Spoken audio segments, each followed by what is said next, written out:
It's late, it's quiet, and you're in the perfect place. Tonight's video features long, scary stories from abandoned places and forest stories, told slowly to help you relax.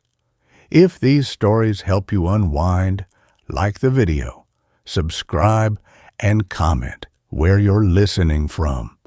Settle in, adjust your lights, and let the night unfold. Story 1.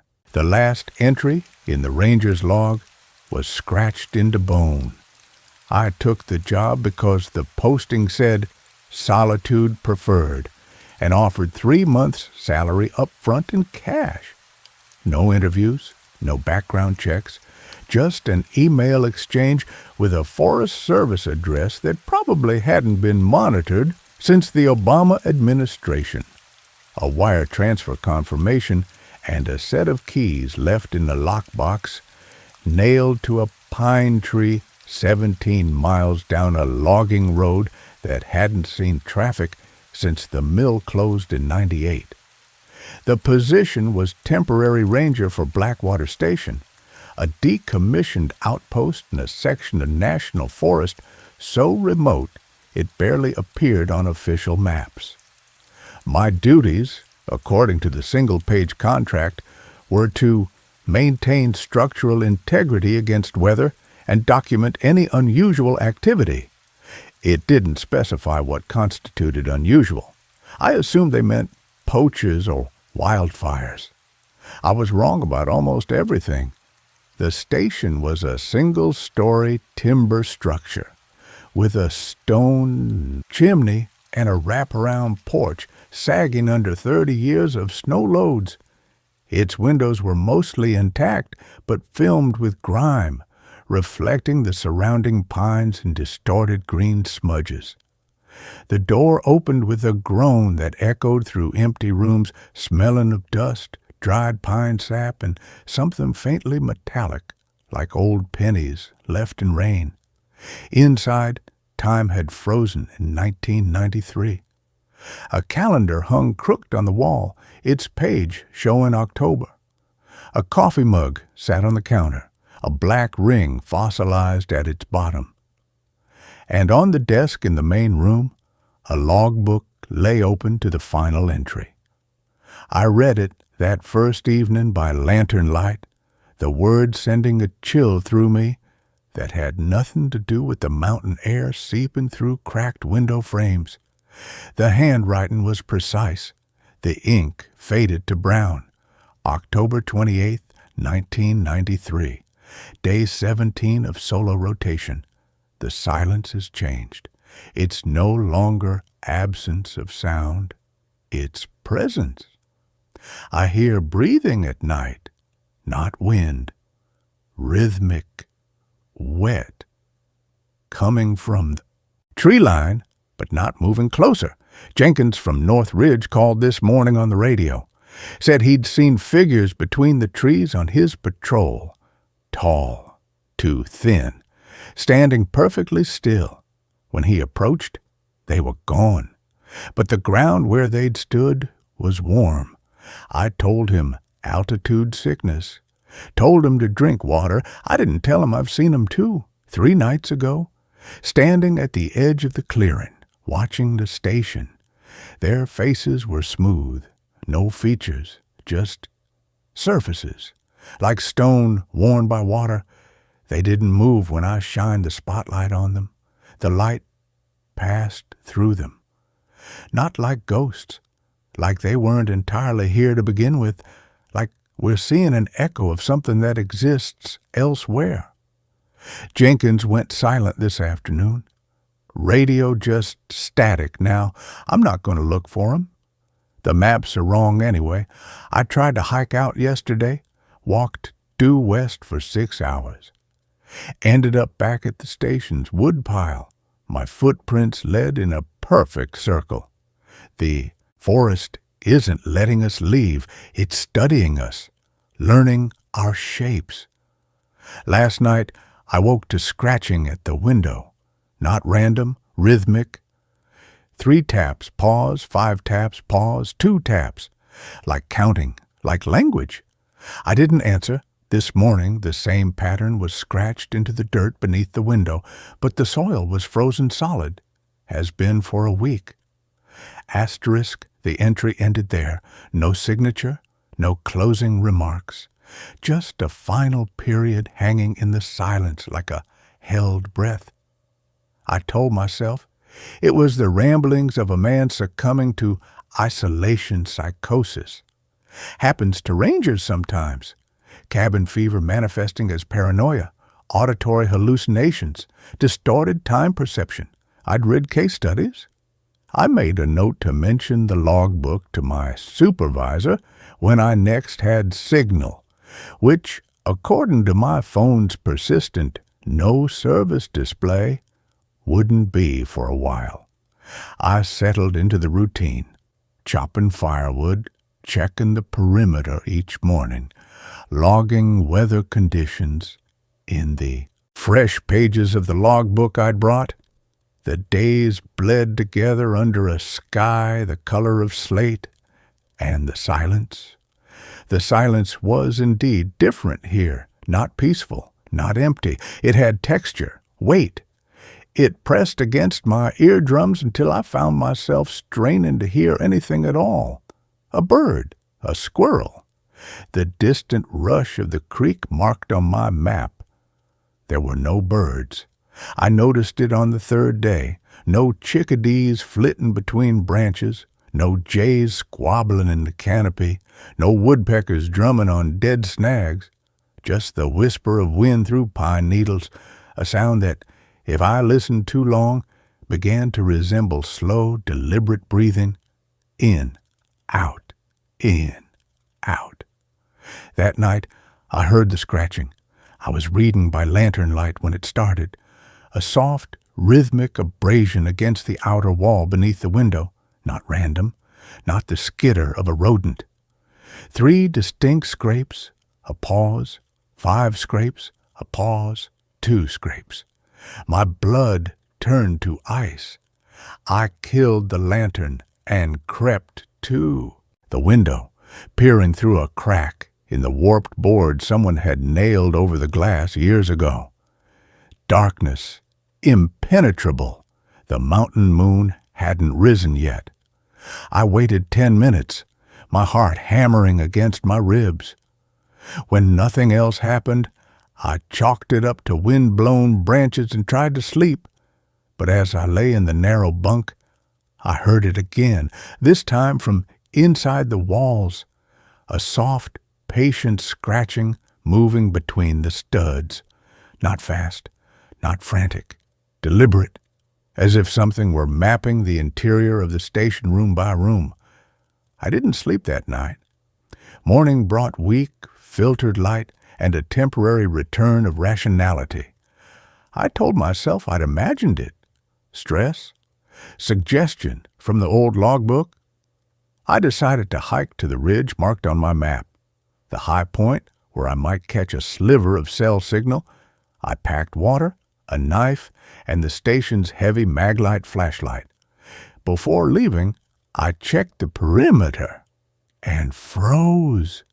Beneath the window on the east side of the station, the hard-packed earth was scarred with marks, not animal tracks, not random scratches. 3 parallel lines, a gap, 5 parallel lines, a gap, 2 parallel lines. The pattern from the logbook, the pattern I'd heard last night. I knelt to examine them. The soil was frozen solid, just as the 1993 ranger had described. These marks hadn't been scraped into soft earth. They'd been carved into permafrost. The edges were sharp, clean, impossible for any natural force to produce overnight in these temperatures. I stood and looked toward the tree line. The pines stood in unnaturally straight rows, their branches bare of the moss and lichen that covered trees in healthier forests. Between 2 trunks, something moved, not an animal, too tall, too still. I raised the maglite and clicked it on. The beam cut through the morning gloom, illuminating a figure standing exactly where I'd seen movement. Tall, easily 7 feet. Thin to the point of distortion, its limbs elongated like stretched taffy. Its surface wasn't skin or bark, but something in between. Smooth, pale, veined with faint tracings of darker material like weathered stone. It had no face, just a smooth oval where features should be, and it was holding something cradled against its chest, a long cylindrical object that might have been a limb bone. The beam passed through it, not like mist, not like a ghost, like the figure existed slightly out of phase with my reality, present, but not entirely solid. I blinked. When my eyes reopened, it was gone. No retreating footsteps, no rustle of undergrowth, just absence where presence had been. I ran back to the station and locked the door, my hand shaking so badly I dropped the key twice before getting it into the deadbolt. I spent the rest of the day inside with all windows boarded tighter, the shotgun I'd found in the ranger's closet loaded and leaning against my chair. Nothing happened. The silence remained. Heavy. Watchful. That night, I dreamed of counting, not numbers, not dots, something more fundamental, the slow, patient tallying of breaths, of heartbeats, of moments between heartbeats. In the dream, I stood at the edge of the clearing watching the smooth-faced figures emerge from between the trees. They didn't approach. They simply stood, their blank faces turned toward the station, their hands moving in precise, repetitive gestures, fingers tracing patterns in the air that resolved into the same sequence. 3, 5, 2. And beneath the counting, a deeper rhythm, the slow pulse of something vast and ancient sleeping just beneath the soil. I woke gasping, my pillow damp with sweat, the taste of copper sharp on my tongue. I needed to leave, not tomorrow, now. I packed my truck with frantic haste, sleeping bag, water, the shotgun, the logbook. I'd drive until I found signal. Report this. Let someone else deal with whatever was happening in this grove. But when I turned the key, the engine coughed once and died. I tried again. Nothing. The battery was completely dead, though I'd driven the truck just 2 days ago with no issues. I popped the hood and stared at the engine, a mechanical mystery I couldn't solve in the dark. My phone, of course, remained stubbornly offline. I was trapped.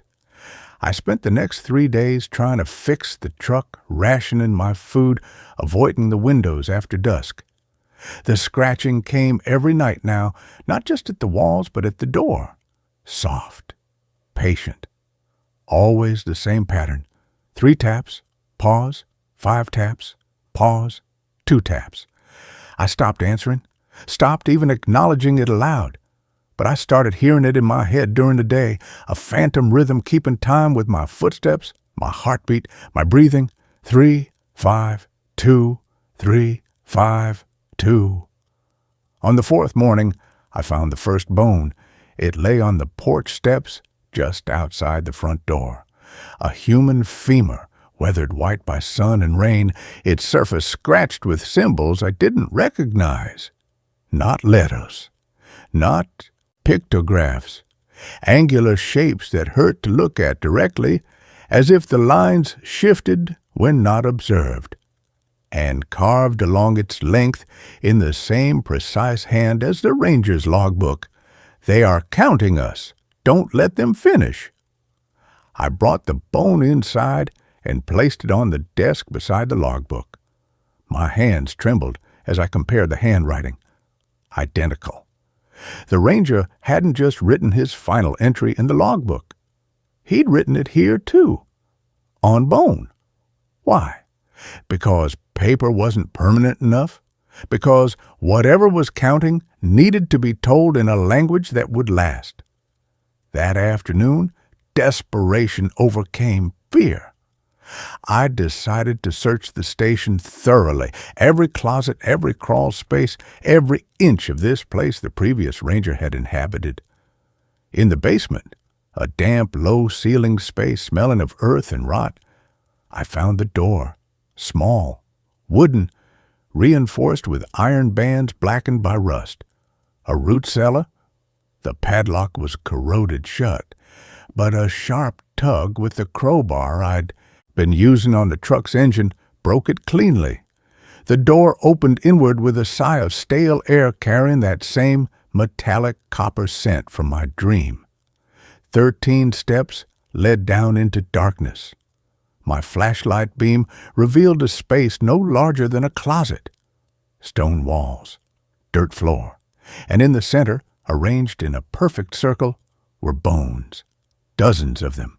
Femurs, tibias, humeri, all human, all weathered to the same bone-white pallor. Each was scratched with symbols. Each bore fragments of the same message in different hands. The count is wrong. They missed one listen.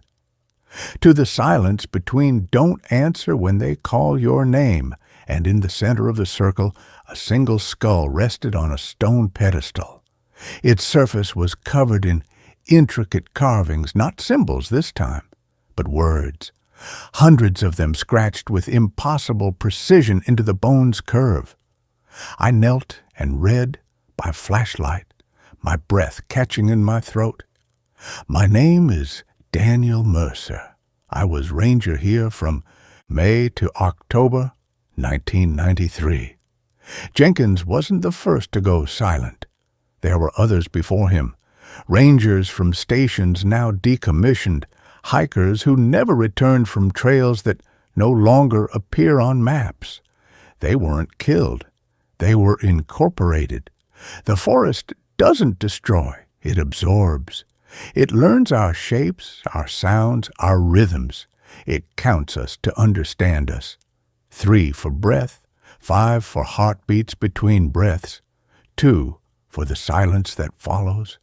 That's the pattern they're learning, the rhythm of human life. When they finish counting, when they've mapped every breath, every heartbeat, every moment of stillness, they won't need us anymore. They'll be able to wear our shapes perfectly, to walk among the living, wearing our faces, speaking with our voices, remembering our memories just well enough to be convincing. Jenkins is out there now, walking the trails, smiling at hikers. But he's not Jenkins anymore. He's the forest wearing Jenkins' skin. I've seen him through the window. He waves. He mouths words I can't hear, but his eyes are smooth, like river stones. I won't let them finish counting me. I've stopped breathing when I hear them scratching. I hold my heart still. I fill the silence with noise, humming, tapping, anything to break the pattern. But it's getting harder. The counting is inside me now. I hear it in my dreams. 3, 5, 2, 3, 5, 2. They're almost done. This will be my last entry, not in the logbook, on Bone, because Bone remembers. Bone lasts. If you find this, don't wait for them to finish counting you. Break the pattern. Make a sound they can't measure. Do something random, unpredictable, human. And whatever you do, don't look directly at them when they finally step inside. They're not monsters. They're mirrors. And what you'll see looking back isn't them. It's the shape they've learned to wear, your shape, worn perfectly, empty. Beneath the text, a final sentence was scratched so deeply the bone had splintered around the letters. The last entry in the ranger's log was scratched into bone. I dropped the flashlight. It clattered on the dirt floor, the beam spinning wildly before settling on the skull's empty eye sockets. And in that moment of disorientation, I heard it, not from the cellar stairs, but from directly behind me. The scratching, not on wood, not on stone, on bone. 3 taps against my shoulder blade. A pause. 5 taps tracing my spine. A pause. 2 taps at the base of my skull. I didn't move, didn't breathe, didn't let my heart beat faster. I remembered Mercer's warning, filled a silence with noise. I began to hum, off-key, discordant, a childhood song I barely remembered, something about rainbows and unicorns, absurd and human and utterly random. I hummed louder, forcing my voice to crack, to waver, to break the rhythm they were learning. The tapping stopped. For a full minute, nothing. Then a new sound emerged, not scratching, but whispering, not words, not quite. The shape of my name formed by exhaled breath just behind my ear. E-L-I-A-S. I kept humming. Louder, faster. I scrambled up the cellar steps on hands and knees, burst into the main room, slammed the basement door shut, and shoved the heavy oak table against it. I stood panting in the center of the room, my song dying in my throat. Silence returned, heavy, expectant. Then, from every window simultaneously, a new sound began. Not scratching, not whispering, knocking. 3 precise raps on the glass, pause, 5 raps, pause, 2 raps. The pattern was everywhere at once, surrounding me, enclosing me, learning the architecture of my fear. I ran to the desk and grabbed Mercer's logbook, flipped to the last page. The ink was faded, but legible. I read his final words again, searching for something I'd missed. Asterisk, ... do something random, unpredictable, human. And I understood. They weren't counting to destroy us. They were counting to replace us, to learn the rhythm of human life so perfectly they could wear our shapes without detection. 3 breaths, 5 heartbeats, 2 moments of silence. That was the pattern, the signature of a living human being. Break the pattern, and you break their understanding. You become unpredictable, unlearnable. I stopped breathing, not for a few seconds, not holding my breath in fear. I stopped completely. I focused every ounce of will on stillness, on becoming a statue, a stone, something without rhythm. My lungs burned, my vision spotted. My heart hammered against my ribs, threatening to betray me with its steady lub-dub, lub-dub, lub-dub. I forced it to slow, to falter, to skip beats. I thought of nothing, felt nothing, became nothing but stillness. The knocking stopped. Silence returned, not the watchful silence of before, but something different, confused, searching. I held my breath until blackness crept at the edges of my vision, until my body screamed for air. Then, at the last possible second, I exhaled, not in a steady stream, but in a series of sharp, staccato bursts. Ha, ha, ha, ha, ha, ha, random, unpredictable, human. From outside the window, a sound I'd never heard before, a soft, wet crackling, like stone grinding against stone. Frustration. I survived that night, and the next. I stopped sleeping, stopped eating regular meals. I moved randomly through the station, never in straight lines, never with rhythm. I spoke in nonsense syllables, sang songs with no meter, tapped surfaces in chaotic patterns. I became noise, chaos, unpredictability incarnate. But it's exhausting. The human body craves rhythm, heartbeat, breath, circadian cycles. Fighting them is like fighting gravity. On the 7th night, exhaustion overcame me. I fell asleep in the chair by the fireplace, and I dreamed. In the dream, I stood in the clearing outside the station. The smooth-faced figures surrounded me in a perfect circle, their blank faces turned inward. Between them stood Daniel Mercer, not as he might have looked in life, but as he was now, tall, elongated, his skin the color of weathered stone, his face smooth and featureless. He held a femur in his hands, its surface gleaming in moonlight that didn't exist. He raised it toward me, not threateningly, offeringly. The count is almost complete. His voice formed directly in my mind, not words, but the shape of understanding. You've been difficult, unpredictable, but even chaos has patterns if you watch long enough. We've learned yours. The rhythm beneath the noise, the silence between your silences. You will make a perfect vessel. Your shape is strong. Your memories, rich. Asterisk. He extended the bone toward me, and I understood its purpose. Not a weapon, not a tool, a template. They would press it against my skull and learn the exact curvature of my thoughts. They would trace my ribs and memorize the architecture of my breath. They would count my heartbeats until they could replicate them perfectly. And then they would walk out of this forest wearing my face, speaking with my voice, carrying my memories like costumes. My family would welcome me home. My friends would embrace me, and none of them would know the thing wearing my skin had hollowed me out and left only an echo behind. I woke screaming. The station was dark. The fire had died hours ago, and standing at the foot of my chair was a figure, tall, thin, its face smooth as riverstone. In its hands it cradled a femur.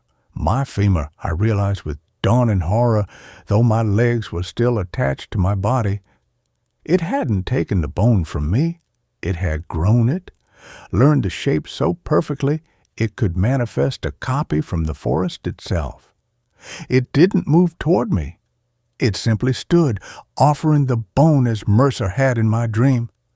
And from its smooth face emerged the whisper, not a threat, but an invitation. Almost done counting, almost ready to wear you. Don't be afraid. You'll still be here. Just quieter. Just part of the song. Asterisk I did. The only unpredictable thing left. I laughed, not a nervous chuckle, not a hysterical giggle. A deep belly laugh that shook my entire body. Loud, ugly, human laughter that held no rhythm, no pattern, no meaning beyond pure absurdity. I laughed until tears streamed down my face, until my sides ached, until the sound filled the station. It spilled out the cracks around the windows and doors. The figure didn't move, but the bone in its hands cracked. A hairline fracture appeared along its length, then another, until the entire thing shattered into dust that drifted to the floorboards like gray snow. The figure turned its blank face toward the door, and for the first time I saw something like hesitation in its posture, a slight tilt of the head, a subtle shift of weight. It wasn't confusion, it was calculation, recalibration. My laughter had introduced a variable it couldn't immediately incorporate, a data point outside its model. It stepped backward toward the door, then turned and walked away, not vanishing, not fading, but simply walking out the door I'd left unlocked sometime during the night, its footsteps making no sound on the porch boards. I didn't follow.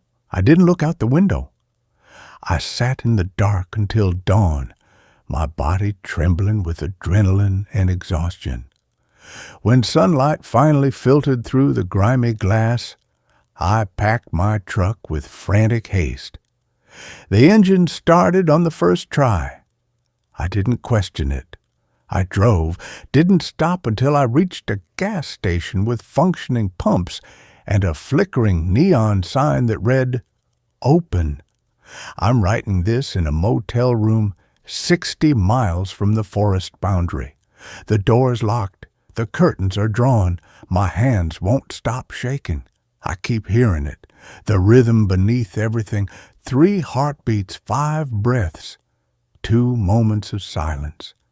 It's in the hum of the refrigerator, the drip of the faucet, the pulse of traffic on the highway outside. They didn't finish counting me, but they learned enough. They're still counting, just slower now, more carefully. I tried to tell the sheriff what happened. He listened politely, took notes, asked if I'd been drinking. When I mentioned the bones in the cellar, he grew serious, called it in. 2 hours later, a Forest Service truck arrived. Not the underfunded, overworked rangers I'd expected, but men in crisp uniforms with eyes that didn't settle on anything for long. They asked questions I couldn't answer. They took my statement. Then one of them leaned close and said quietly, "You didn't see anything in the grove, did you? No tall figures, no smooth faces, nothing that wasn't entirely natural?" I shook my head. He smiled, a perfect, practiced smile that didn't reach his eyes. And in that moment, I saw it. The faintest wrongness around the edges of his face, not a mask, not a disguise, just a slight miscalculation in the curvature of his cheekbones. A rhythm in his blinking that was just a fraction too precise. 3 blinks, pause.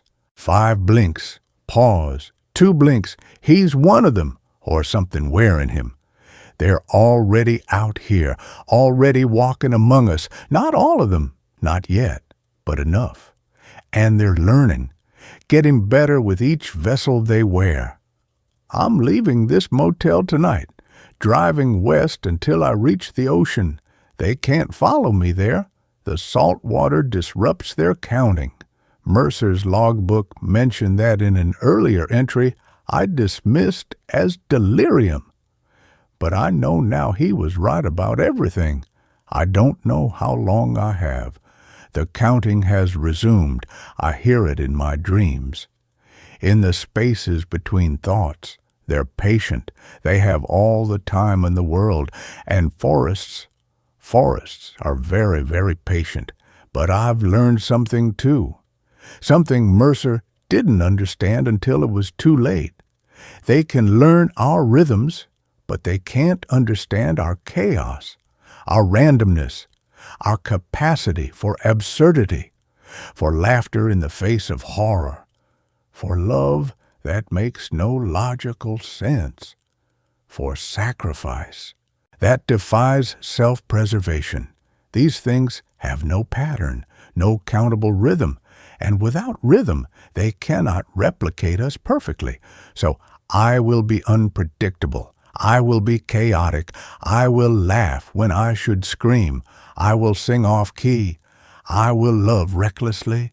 I will live in rhythms they cannot measure. And when they finally step inside this room, when the knocking comes at the door in that familiar pattern of 3, 5, 2, I won't hold my breath. I won't fight them. I'll do something utterly beautifully human. I'll invite them in. And then I'll tell them a joke so absurd, so random, so perfectly unpredictable that their counting will shatter like bone on stone. It won't save me. Nothing will save me. But it might buy someone else a little more time.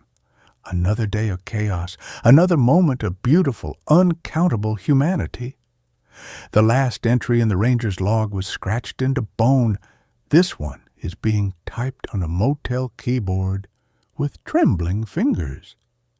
And the next one will be whispered into the silence between heartbeats. Listen for it. If you hear the pattern 3, 5, 2, don't count along, break the rhythm, make noise, Be human, because they're almost done counting, and when they finish, they'll be ready to wear your skin. This is where the story ends. Let's continue with the next. Every trail camera in this forest shows the same smiling man. I took the job because my rent was late, and my ex's lawyer was circling like a shark. $500 to check 30 trail cameras deep in the Blackwater Preserve wasn't just easy money. It was survival. The State Wildlife Office didn't care that I'd flunked out of forestry school. They just needed someone expendable to hike the restricted zone after the last technician vanished.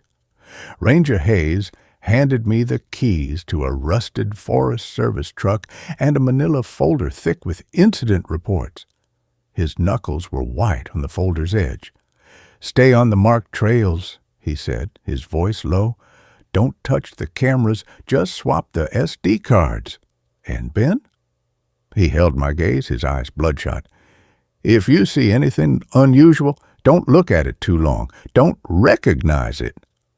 He slid a grainy printout across the desk, a trail cam photo. A man standing in a sun-dappled clearing, smiling, too wide, too still. His eyes were closed. This is what happened to Miller. He saw it. Then he knew it. Now he's part of the woods. The Blackwater Preserve wasn't on tourist maps. No marked trails, no campgrounds. Just 20,000 acres of old-growth pine, hemlock, and silence so thick it pressed against my eardrums. The truck died at the gate where Hayes had left me, its engine coughing its last breath into the damp morning air. I shouldered my pack, SD cards, protein bars, a thermos of bitter coffee, and stepped past the chained gate. The sign read, "No entry, Ecological Preservation Zone." Below it, someone had carved a single word into the wood. Run.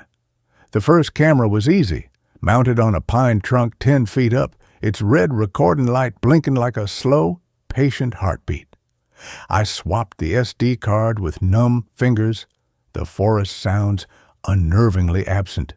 No birds, no squirrels, just the wind high in the canopy, a dry whisper that sounded like paper tearing. I clipped the new card in, my boot sinking into the mossy earth. Something crunched underfoot, not a twig, a tooth, yellowed, human-sized. I kicked dirt over it and walked faster. Camera 2 was deeper in, near a stagnant stream. Its casing was smeared with something dark and sticky that smelled faintly of honey and iron. The SD card slot was jammed. I pried it open with my pocket knife, my skin crawling. The old card slid out. As I pocketed it, I caught movement in the camera's tiny viewing screen, a flicker of white. I froze. The screen was dark, dead. I must have imagined it. But when I reached the truck hours later, covered in sweat and scratches, I plugged the first card into my laptop. Footage from camera 1. Deer grazing at dawn. A raccoon washing its paws. Then 2:17 a.m. The trees go still. The wind dies. From the edge of the frame, a figure steps into the clearing. A man, late 50s, thinning gray hair, wearing a faded flannel shirt and muddy boots. He walks with a slight limp. He stops directly in front of the lens, looks up, and smiles. Not a friendly smile. A rictus grin splitting his face too wide, showing too many teeth. His eyes are shut tight. He stands there for exactly 60 seconds, unmoving, while the trees behind him seem to lean inward. Then he turns and limps back into the shadows. The file name, Smiler 001 MP4. I deleted it, poured whiskey from my thermos straight into my mouth. Told myself it was a prank, a trespasser. Hayes had warned me about poachers, but camera 2's footage was worse. Same man, same smile, same shut eyes. But this time, he wasn't alone. Behind him, Deep in the tree line stood 3 more figures, all facing the camera, all smiling, all with eyes squeezed shut. The timestamp, 3:03 a.m. File name, Smiler, 02 MP4. I almost turned back, but the $500 was my lifeline. I needed it. I hiked deeper. Camera 3 was torn from its mount, dangling by wires. Its lens was shattered, coated in a thick amber resin that smelled like pine sap and burnt sugar. No SD card, just a sticky note taped to the casing, written in shaky handwriting. He sees when you blink. I didn't touch it. Ran to camera 4. The pattern held. Every camera, every card. The Smiler, always at 2:17 a.m. or 3:03 a.m., always alone at first, then with others joining him in the shadows, always smiling with eyes shut, always standing just beyond where the forest floor met solid earth, never on rock, never on fallen logs, always on soil. The footage was pristine, no glitches, no distortions, just that smile, that terrible, patient smile. By camera 10, I'd stopped deleting the files. I needed proof, needed to understand. I started noticing things Hayes never mentioned, the way the Smiler's flannel shirt was never dirty, never torn, even when he walked through thorny underbrush. The way the trees bent away from him as he passed, the way his smile never reached his closed eyes. They weren't shut in joy. They were shut in hunger. At camera 15, I found the offering, a clearing, sunlight streaming through the canopy. In the center, a small pile of objects, a child's red mitten, a rusted pocket knife, a plastic hairbrush tangled with gray hairs, and a single perfect apple, all laid out neatly on a flat stone. The trail camera above it was pristine. Its red light blinked. I didn't swap the card. I just stood there, trembling. The honey iron smell hung thick in the air. Then I saw the footprints. Not boot prints, bare footprints. Dozens of them, leading from the tree line to the offering stone. Each print was filled with dark, wet soil that hadn't been there before. As I watched, a new footprint formed in the soft earth beside the stone. Fresh, glistening, empty. I bolted. Didn't stop until I reached camera 20. My hand shook so badly I dropped the SD card into the mud. As I fumbled to pick it up, I saw it in the camera's viewing screen. Not a reflection, a live feed. Behind me, at the edge of the tree line, stood the Smiler, closer than he'd ever been in the footage, 20 yards away. His flannel shirt was spotless, his boots gleamed, his head was tilted as if listening, and he was smiling, eyes shut, waiting. I didn't run. I couldn't. My legs were stone.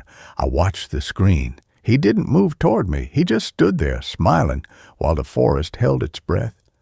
Then, slowly, deliberately, he lifted his right hand. Not a wave. A finger pressed to his lips. Shh! His smile widened, split his face. Tears of dark sap welled from the corners of his shut eyes and traced paths down his cheeks. He pointed at the camera, then at me, then back at the camera. His meaning was clear. He sees you through the lens. He sees you when you watch. I ripped the SD card from the slot and ran. Didn't stop for water, didn't stop for breath. The forest wasn't silent anymore. It hissed. A dry, papery sound like a million leaves scraping together. It came from everywhere, from the trees, from the earth, from inside my own skull. I felt eyes on my back, not human eyes. Roots, watching, hungry. I crashed through the underbrush, branches whipping my face until I saw the rusted truck through the trees. I fumbled for the keys, started the engine on the third try.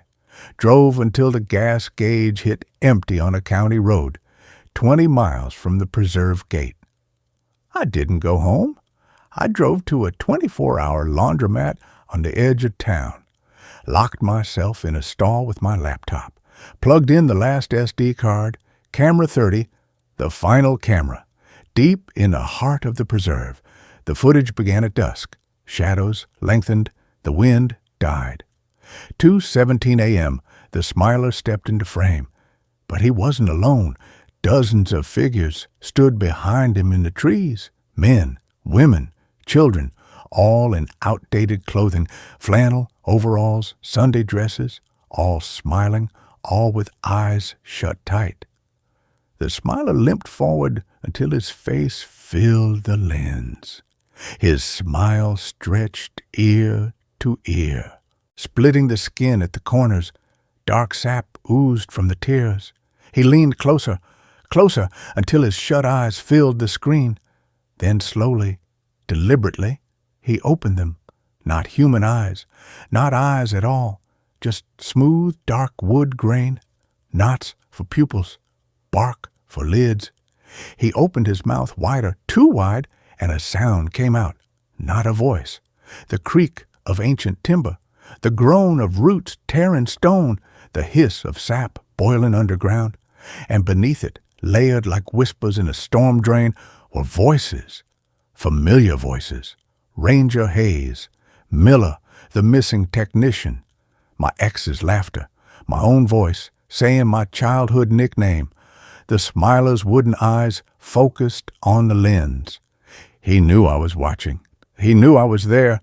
He reached a hand toward the camera, a hand of gnarled branches and knotted fingers, and the screen went black. File name, Welcome Home MP4. I tore the SD card from the laptop and snapped it in half. Threw the pieces into the laundromat's trash. Drove home in the gray dawn light. Showered until the water ran cold. Scrubbed my skin raw. Packed a bag. I was leaving town. Forever. That night, my apartment was too quiet. I played loud music. Watched TV with the volume maxed. But beneath the noise I heard it. The hiss, the dry, papery rustle. It came from inside the walls, from under the floorboards, from the corners of the ceiling. I turned off the TV, stood in the dark living room, listened. Swish, swish, swish, like bare feet on hardwood, circling the room, slower, closer, stopping behind me. I didn't turn around. I felt the warmth of his breath on my neck, smelled honey and iron and pine resin. His hand, rough, bark-like, rested on my shoulder, not heavy, patient. "Open your eyes, Benjamin," he whispered. His voice was the creak of porch swings in an empty yard, the crack of ice on a frozen lake. My name, spoken in a language older than words. "Stop blinking. Let me see you." I squeezed my eyes, shut. Tears streamed down my face. "Please," I choked. "I didn't mean to watch. I didn't know." His thumb stroked my shoulder, gentle, a lover's touch. "But you did see," he murmured. "You saw the offering. You saw the footprints. You saw me." His breath grew warm against my ear. "You looked. You recognized." His other hand brushed my cheek. Sap dripped onto my skin, warm as blood. "Now you belong to the quiet places, to the spaces between the trees, to the soil that remembers." I opened my eyes. The room was dark, but not empty. Shapes moved in the shadows, tall figures with shut eyes and wide wooden smiles. They didn't walk, they grew from the corners, from the floorboards, from the very air. The hissing filled the room, a sound like roots spreading through stone. The Smiler's face was inches from mine. His wooden eyes were open, knots swirling like galaxies. His smile split his face, revealing dark hollows beneath. "No more running," he breathed. "No more noise, only stillness, only roots." His hand cupped my chin, forced my gaze to his. "Smile for me, Benjamin." My lips wouldn't move. They felt stiff. Wouldn't. He stroked my cheek again. Sap seeped into my pores. Warmth spread through my veins, not fear. Peace, a deep, earthy calm. The hissing softened, became a lullaby. The figures in the room stopped moving, just stood, smiling, waiting. "Smile," he whispered again. "It doesn't hurt after the first time." I tried. My jaw ached. My lips felt heavy like wet clay. But I pulled them up, wide, wider, until my cheeks split, until sap welled in the corners of my eyes, until the hissing became a chorus of creaking timber and sighing roots, until the last human thought in my head, "Rent is due tomorrow," dissolved into warm, dark soil. The smiler nodded. His smile deepened. Tears of sap traced paths down his bark-like cheeks. He stepped back. The other figures bowed their heads. The hissing faded to a hum. The warmth in my bones spread to my fingertips, my toes, my lungs. I didn't breathe anymore. I rooted. I don't live in the apartment anymore. My landlord found the door unlocked this morning, empty, no note, just a fine layer of damp soil on the floorboards and the smell of pine and honey lingering in the air. They'll chalk it up to another runaway, another ghost in a town full of them. But I'm not gone. I'm here, in the quiet places, in the spaces between the trees. Ranger Hayes will find my truck abandoned at the Blackwater Gate tomorrow. He'll hike the trails. He'll check the cameras. He'll see me, standing beside the smiler in the clearing where the offering stone lies. My flannel shirt is clean. My boots are dry. My eyes are shut. My smile is wide, patient, waiting. He'll recognize me. He'll know me. And when he does, the roots will rise from the soil to meet his feet. The hissing will fill his ears. The smiler will place a bark-like hand on his shoulder and whisper his childhood nickname. Hayes will try to run, but the trail will shift. The trees will lean inward. The soil will soften beneath his boots. He'll look at the camera, see us smiling, see the peace in our shut eyes, and he'll understand. The hunger isn't for flesh, it's for the noise inside us, the fear, the loneliness, the human ache to be seen. The forest doesn't kill, it quiets. It fills the hollow places with roots and resin and deep, wordless peace. Hayes will smile back, just a little at first, then wider, wider, until the sap wells in his own eyes, until the last human thought dissolves, until he joins us, standing, smiling, belonging. I feel him coming now. His fear is a bright, fluttering bird in the still air. The smiler turns his wooden face toward the trail. His smile widens. The soil stirs at his feet. New footprints form in the soft earth. Empty. Waiting. I close my eyes. Let the roots coil around my bones. Let the sap slow my blood. Let the hissing become my breath. Swish, swish, swish. Welcome home, Ranger Hayes. We've saved you a spot. That concludes this story. A new one begins now. The ghost town lights turn on every night, though no one lives there. I drove into solitude at dusk because my truck's engine had coughed its last breath 3 miles back. Not a sputter. A final, shuddering gasp that died as the desert highway vanished behind a dust storm. The map on my dead phone had shown nothing for 50 miles in any direction except Bureau of Land Management scrubland. But through the swirling ochre haze, headlights caught the outline of buildings clinging to a rocky slope, a scattering of wooden structures, a tilted water tower, a lone false front saloon. A ghost town. Perfect. Shelter from the storm. Maybe a dry spot to sleep until dawn when I could hike back to the highway and flag down a semi. I didn't see the sign nailed to a lightning-struck Joshua tree at the town's edge until I was already parking beside the saloon's porch. Hand-painted letters, peeling like sunburnt skin. Solitude. Pop.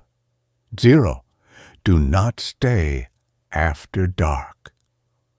The wind howled through broken windows as I grabbed my sleeping bag and the dented thermos of cold coffee. Dust coated my tongue, thick as chalk. Solitude wasn't picturesque decay. It was violence. Shutters hung by one hinge. Doors gaped like broken jaws.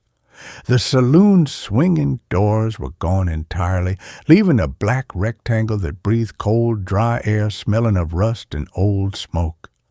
I stepped inside. Headlamp beam cutting through the gloom. Dust motes danced in the light. Tables and chairs sat overturned thick with gray powder. A bar ran the length of the room, its mirror shattered. Bottles lying on the floor like fallen soldiers. No liquor, just dust and emptiness. I cleared a space near the cold brick stove, unrolled my sleeping bag, and ate the last of my trail mix. The wind screamed in the eaves. I checked my phone again. No signal, no life, just the storm rattling the bones of the dead town. Exhaustion pulled at my eyelids. I blew out the thermos's candle, a habit from camping with Sarah. Before the divorce, before the layoff that left me driving cross-country with nothing but a pickup truck and a hope I didn't believe in, and slipped into the sleeping bag. The darkness was absolute, heavy. The wind died abruptly. Then the lights came on, not all at once, one by one, like breaths drawn in the dark. First, the saloon's lanterns, 3 glass orbs hanging from the ceiling, coated in decades of grime, flared to life with a soft whoomp. Not electric light, flame. Warm, flickering amber that cast dancing shadows on the walls. I sat up, heart hammering. My headlamp was dead. The candle was out. No power lines ran to Solitude. I knew that. I'd seen the snapped poles leaning like broken teeth along the road. Then, through the saloon's broken windows, I saw more lights. In the general store across the street, warm yellow squares blooming behind dusty glass.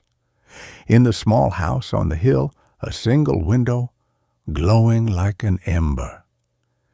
In the livery stable, 2 lanterns swinging gently on hooks, as if just hung by invisible hands. The entire town was lighting up, not with harsh bulbs, but with oil lamps, candles, fireplace glows, soft, human light in every window. The effect wasn't welcoming. It was wrong, like seeing a corpse dressed in its Sunday best. I scrambled out of my sleeping bag, boots crunching on broken glass as I stumbled to the saloon's doorway. Cold desert air bit through my jacket. The dust storm had vanished. The sky was clear, stars sharp as shattered glass. And Solitude. Solitude was alive with light. No shadows moved behind the windows. No silhouettes passed before the glowing panes. Just the lights. Steady, patient, waiting. The wind didn't stir the dust on the street. It felt like the world was holding its breath. A sound broke the silence, not from the town, from inside the saloon, behind me. Clink, like a glass set down on wood. I whirled around, fumbling for the pocket knife I didn't have. The saloon was empty, dusty, but the bar's surface, just visible in the lamplight, held a single object, a whiskey glass, half full of amber liquid. Ice cubes glowed in the firelight from the stove, a stove that was now lit, its iron belly radiating heat. Though no wood had been stacked inside it an hour ago, I didn't touch the glass. I backed out of the saloon, my boots scuffing the porch boards. The town's lights pulsed slightly, as if breathing. A new sound started, faint, From the general store, music, not a radio, a piano, slow, melancholic notes drifting on the still air. Claire de Lune, Sarah's favorite, the song she'd played on our first date at that dive bar in Portland, the song she'd played the night she packed her bags. "Hello?" My voice cracked, swallowed by the vast silence. "Is someone there? I just need help with my truck." No answer. Just the piano, the lights, the cold. I walked down the center of the street, past the lit windows. Peering into the general store, shelves stood bare except for a few cans of beans thick with dust. But on the counter, a lantern burned brightly. Next to it sat a ledger book, open. The pages were crisp, clean, no dust. The last entry, written in neat, looping script, read, "Welcome home, Jacob. We saved your table." My name isn't Jacob, it's David. The boarding house window showed a narrow bed neatly made, a quilt smooth and unwrinkled. A single candle burned on the nightstand. No footprints in the dust on the floorboards. No sign anyone had entered. The livery stable held only shadows and straw. But the two lanterns cast their light on fresh hay scattered on the floor and hoof prints, deep, wet prints leading from the stable door out into the street and stopping abruptly 3 feet from the saloon's porch, as if the horse had simply vanished. I stopped in the middle of the street, the piano music swelling behind me. The lights from every window converged on me, warm and golden, painting the dust at my feet. I felt it then, a pull, not physical, deeper, in my chest. A hollow ache I hadn't felt since Sarah closed the door for the last time. The ache of coming home to an empty apartment. The ache of eating takeout alone in the dark. The ache of silence that wasn't peaceful, just waiting. The town's lights didn't just shine, they understood that ache. They whispered without sound, "You don't have to be alone. We remember what it's like. Come inside, warm up, rest." The saloon doors swung open with a soft creak. No wind. They just opened. Warm light and the smell of wood smoke spilled onto the porch. The piano music swelled, a little too loud now, a little too bright. From the doorway a voice called out, not a shout, a murmur, dry as dead leaves skittering on stone, yet warm as the firelight. "Come in out of the cold sun, table's ready." It wasn't Jacob's name he used, it was mine. David. I froze. My blood turned to ice. No one in this dead town knew my name. No one for 50 miles knew I was here. The voice came again, softer, sad. "Sarah sent her love, said you'd be hungry." That broke me. A sob tore from my throat. I hadn't heard her name spoken aloud in months. Not since the lawyer's office. The ache in my chest became a physical pain, a vacuum pulling me toward that warm, golden light. I took one step, then another. The street dust puffed around my boots. The piano played on. The lights from every window seemed to brighten, bathing me in their glow. It felt like forgiveness, like belonging. I reached the saloon steps. The warmth from the open doorway washed over me, carrying the scent of stew, beef and carrots and thyme, Sarah's recipe. My stomach growled. My eyes stung. I climbed the first step. Then I saw the footprints. In the thick dust on the porch boards, leading from the street to the saloon door, were my own boot prints, fresh, clear, and behind them, overlapping them, were others, dozens of them, small, bare footprints, children's footprints, leading out of the saloon, toward the street, toward the desert, and stopping, vanishing into thin air 3 feet from the porch, just like the horse's prints. I stumbled back, tripping on the bottom step. The piano music stopped mid-note. The silence that followed was deeper, heavier. The lights in the general store flickered, then went out. The livery stable lanterns dimmed. The house on the hill went dark. Only the saloon's lights remained, blazing fiercely, casting long, grasping shadows across the empty street. From the doorway, the dry voice came again. No warmth now, only hunger. "You saw the children," it rasped. "You always see the children first. They were hungry too, so very hungry for someone to hold them, to say their names." A pause. The shadows on the porch deepened, swirling like smoke. "We saved your table, David. We saved it for a long time."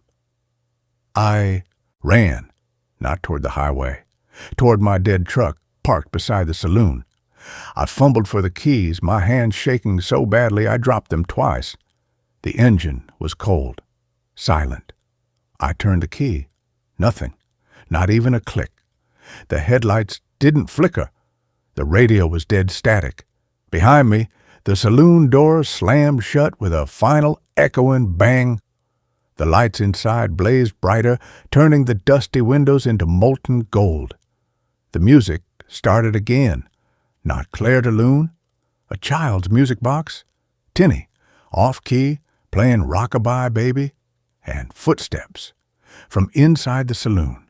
Slow, deliberate, crossing the floorboards, stopping at the closed doors. I threw myself out of the truck, sprinting down the street toward the town's edge. The highway had to be close, just over the ridge. The music box grew louder, chasing me. The footsteps followed, not behind me, but inside my head. A dry scrape of boots on wood that vibrated in my bones. The remaining lights in the town flared one last time, a desperate golden pulse before winking out. Total darkness swallowed solitude. Only the stars remained, cold and indifferent. I didn't stop running until I collapsed against a boulder on the ridge overlooking the highway. Dawn was a gray smear on the horizon. Below, the ribbon of asphalt glittered with the headlights of an early semi. I waved my arms, screaming until my voice cracked. The truck slowed, pulled over. A grizzled man in a cowboy hat leaned out the window. "You all right, son? You look like you seen a ghost." I tried to explain. Solitude, the lights, the music, the footprints. He just nodded slowly, his eyes avoiding mine, scanning the desert slope behind me. "Yeah," he muttered, spitting brown juice into the dust. "Solitude. Bad business. Town died in 1918. Spanish flu took every man, woman, and child in 3 days flat. Left the lights burning for the ones who came to bury them. But the burying party, they didn't leave either." He paused, wiping his mouth. "Lights still come on every night. Rangers say it's gas leaks. Wildcat methane makes the lanterns flare." He didn't believe it. His hands were white on the steering wheel. "They also say if you see your own name in that ledger book, or hear a loved one's voice calling you in, you don't walk away, you run. Because the town's not just remembering, it's hungry." He drove me to the next town, gave me coffee, didn't ask for payment. As he pulled away, he rolled down his window. "Burn your clothes, son. Wash your hair. Don't look back." I didn't. I bought a bus ticket, slept in a cheap motel with all the lights blazing, locked the door, barricaded it with a chair. But the desert dust clung to my boots, to my jacket. And that night, at 2 a.m., the music box started playing in the bathroom sink. I moved cities, changed my name, got a new job, a new apartment with thick curtains I keep drawn tight after sunset. I don't trust silence.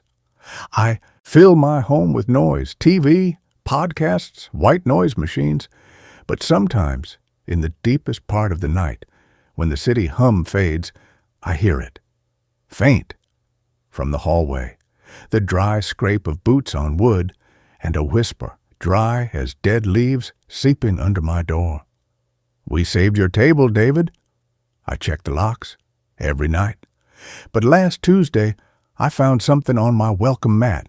Not dirt, not leaves, dust, thick, gray desert dust. And beside it, a single tarnished whiskey glass, half full, ice cubes still glowing faintly in the dark. Tonight, the power went out at 11:07 p.m. Not just my apartment, the whole block. The emergency lights in the hallway flickered on, casting long dancing shadows. Shadows that didn't match the fire extinguisher or the mail slots. Shadows with too many limbs, too many heads. They reached for my door. The dust under the crack began to shift, swirling into tiny bare footprints. The whisper came, louder now. Not under the door. Inside my head, in Sarah's voice, warm and sad. "The stew's getting cold, David. Come home." I don't fight it anymore. The ache in my chest isn't pain, it's relief. The shadows aren't frightening, they're familiar, like old friends waiting at a table. The dust on my boots feels like home. I unbolt the door. The hallway light is dead. Only the emergency glow remains, painting the footprints leading away from my threshold. They're not just children's prints now. Men's boots, women's shoes, all leading down the hall, toward the stairwell, toward the street, toward the desert. I step out, close my apartment door softly behind me. The dust on the stairs puffs up around my feet, smelling of sagebrush and old smoke. The music box plays from the stairwell below. Rockabye Baby, off-key, sweet. The front door of the apartment building stands open. No one lives on this floor at night. The street is empty, silent. But down the road, on the edge of town, where the city, lights fade and the desert begins. A cluster of warm, golden lights blooms in the darkness. Not street lights, lanterns, oil lamps. Fireplace glows in dusty windows. Solitude is waiting. I walk toward it. My truck is already parked beside the saloon, engine cold, but hood warm to touch. The dust on the seat is undisturbed. The keys hang from the ignition. Inside the saloon, the stove crackles. The whiskey glass sits on the bar, freshly filled. The piano plays Clair de Lune. And at a small table near the window, two figures wait. Sarah and a little girl with her eyes wearing a yellow sundress. They smile, not the rictus grins of the dead, warm, real, welcoming. Sarah pushes back the chair opposite her. Her voice is the desert wind, the crackle of the fire, the sigh of the saloon doors. "We saved your table, David. We've been waiting so long." I sit down. The chair is warm. The stew steams in a chipped bowl. The music swells. The lantern light glows on Sarah's face. No shadows under her eyes, no sadness in her smile. The ache in my chest dissolves, replaced by a deep, quiet warmth, like coming home after a lifetime of storms. Outside, the town's other lights blink out one by one. Only the saloon remains lit, a beacon in the vast desert dark. The music box finishes its song. The piano falls silent.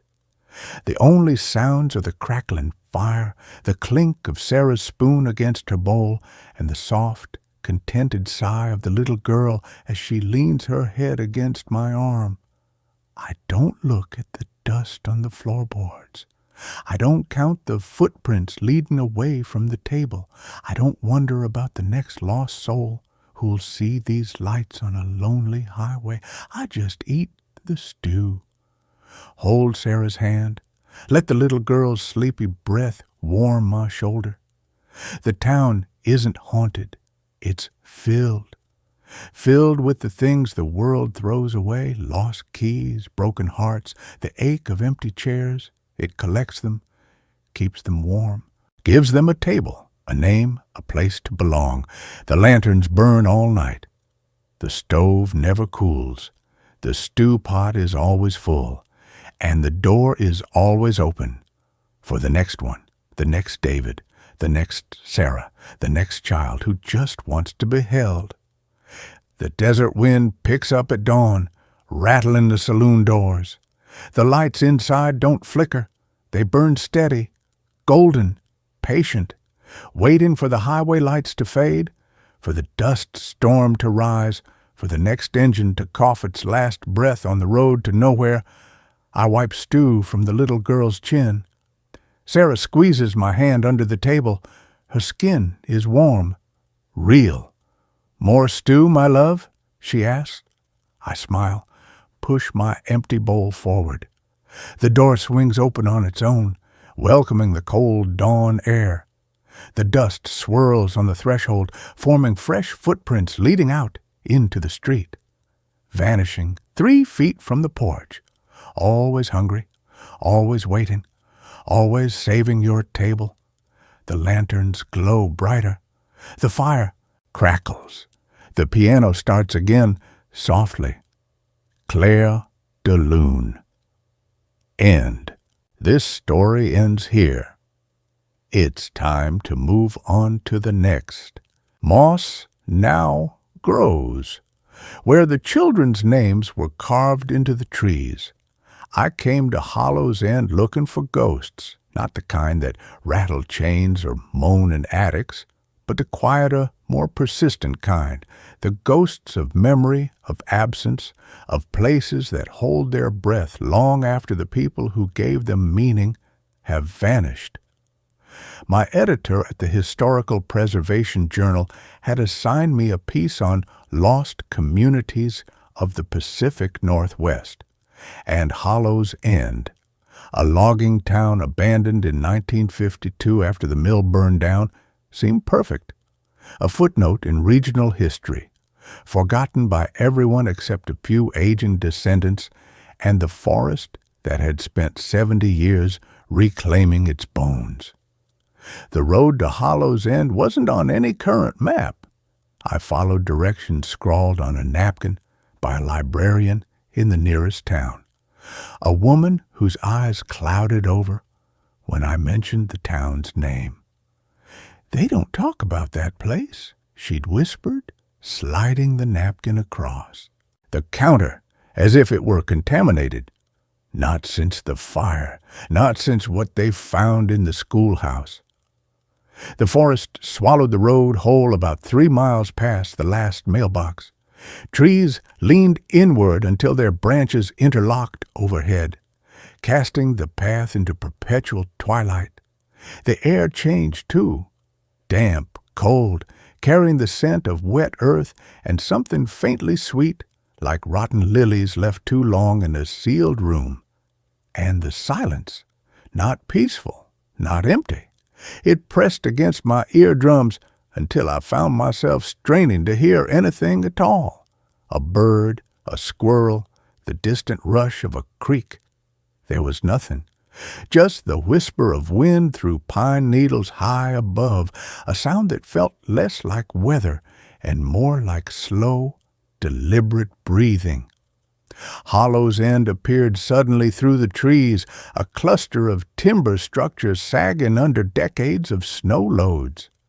The mill's skeleton stood at the edge of town, its metal bones rusted to the color of dried blood.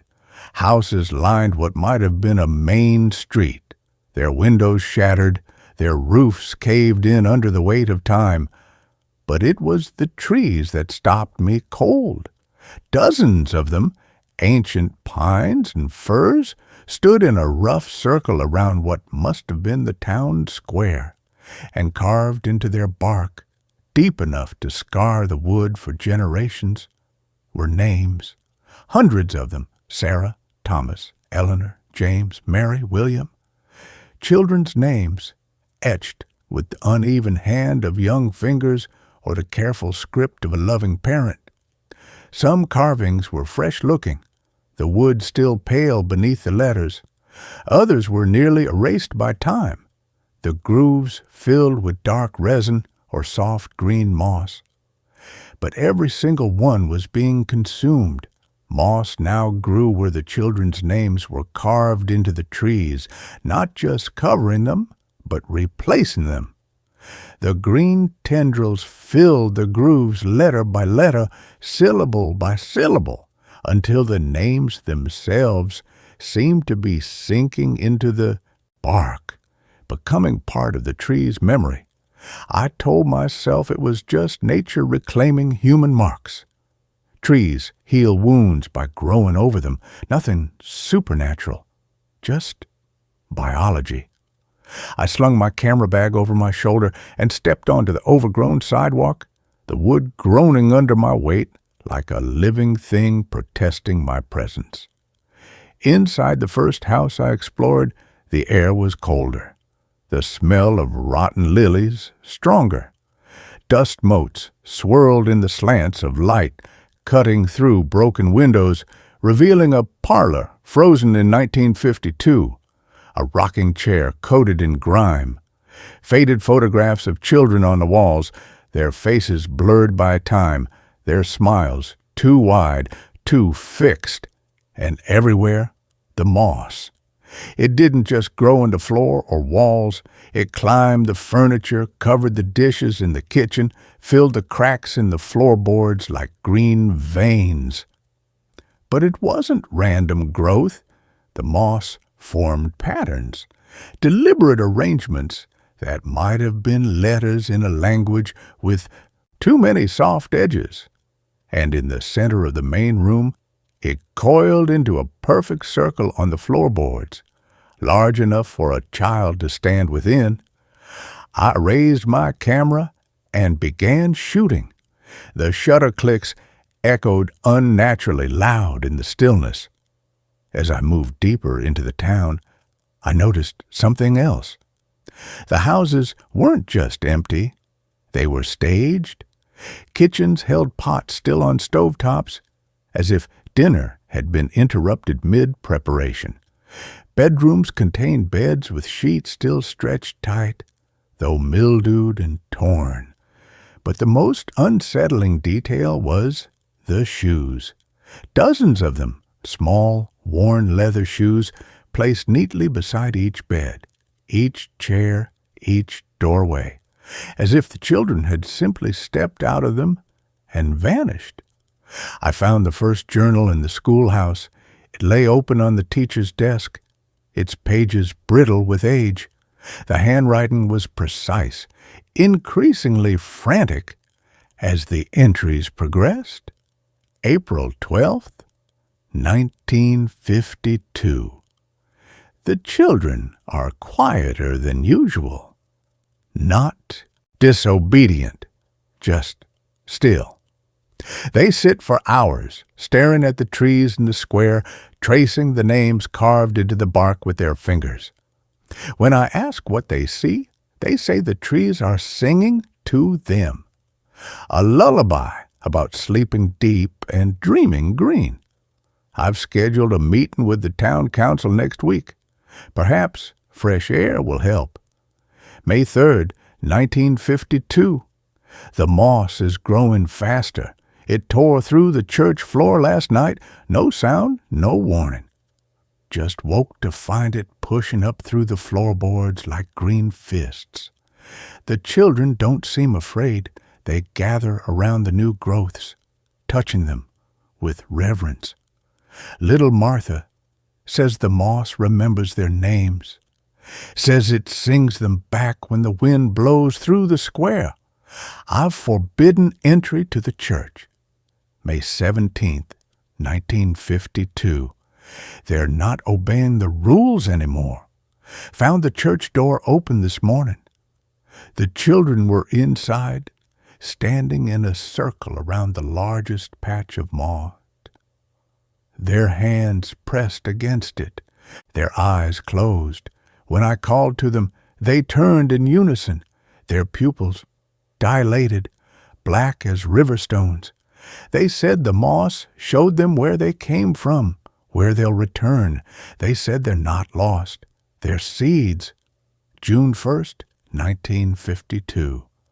The singing has started, not from the children, from the trees, from the moss, a low rhythmic hum that vibrates in your bones.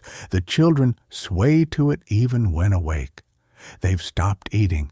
Say the moss feeds them now. Say they taste like memories. I tried to call the authorities yesterday. The phone lines are dead. The radio just static. The cars won't start. We're trapped, and the moss, it's learning our shapes. Last night, I saw it mimic the curve of a child's spine. Another formed the shape of a hand reaching toward the ceiling. June 10th, 1952. They took Martha last night. She walked into the largest patch of moss in the church and didn't come out, didn't scream, just stepped into the green as if it were water. The others watched, smiling, said she's home now, said she's part of the quiet. I can't leave them. This is my fault. I should have listened when they first spoke of the singing. I thought it was imagination. It's not. It's invitation. June 15th, 1952. The fire inspector comes tomorrow. I've hidden the journals, locked the children in the schoolhouse, told them to act normal, to speak only when spoken to pretend they haven't heard the singing. But their eyes are already gone, black as river stones. They know he won't save them. They know he'll become part of the song too. I can hear the moss counting his footsteps already. 3, 5, 2, the rhythm of a stranger's heart. The final entry was a single sentence, the ink blotted as if by a trembling hand or a tear. I'm going to join Martha. The moss promises it doesn't hurt. It promises I'll finally understand why we were left here, why we were always meant to stay. Asterisk. I closed the journal, my hands shaking. The air had grown colder. That sweet, cloying odor of rotten lilies was everywhere now, thick enough to taste at the back of my throat. And beneath it, something new, the metallic tang of wet stone. I turned to leave, but my foot caught on something protruding from the floorboards. A tendril of moss, thin, pale, veined like an artery, had wrapped around my ankle. Cool, firm, not painful, just insistent. I tore it away with a wet sigh, and it retreated beneath the floorboards, leaving behind a smear of dark fluid that smelled of earth and copper. I spent the rest of the day photographing Hollow's End, my movements growing more frantic with each passing hour. Every creak of the floorboard sounded like footsteps. Every shift of shadow seemed to hold watching eyes. And the silence, it wasn't empty anymore. It was full of listening, full of waiting. As dusk fell, I retreated to the schoolhouse to review my shots on the camera's screen. The images were wrong, not technically flawed, perfectly exposed, sharply focused, but compositionally unsettling. In every photo, the moss formed shapes that hadn't been visible to my naked eye, faces in the tangles, hands reaching from the walls, eyes peering from the darkest corners. And in the background of each shot, small figures stood just beyond the frame's edge, children in 1950s clothing, their faces blurred not by motion, but by some fundamental wrongness in their existence. Their eyes were always visible, though, black, unblinking, watching me through the lens. I deleted the photos, all of them, started again. Same result. The camera wasn't malfunctioning. It was seeing what I couldn't or wouldn't see. Night fell quickly beneath the canopy. I built a small fire in the schoolhouse's stone fireplace, feeding it with broken chair legs and floorboards I pried up with a rusted crowbar I found leaning against the porch. The flames cast dancing shadows that made the empty rooms feel crowded. I ate a protein bar and tried to read by flashlight, but the words swam on the page. The silence was oppressive, not peaceful. Oppressive? It had weight. It pressed against my eardrums until I found myself straining to hear anything at all. That's when I heard it. A soft, rhythmic tapping, like fingers testing the strength of the wood. 3 taps, pause. 5 taps, pause. 2 taps. I froze, book forgotten. The sound came again, slow, deliberate, not the random skitter of a rodent or the creak of settling wood. This was methodical, patient, counting. I killed the flashlight and crept to the window, peering through a crack in the boarded-up pane. Nothing but blackness and the faint silver outline of tree trunks. The tapping stopped. I waited 5 minutes, 10, my heart hammering against my ribs.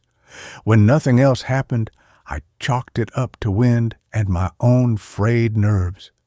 I slept fitfully, waking every hour to the sound of my own breathing.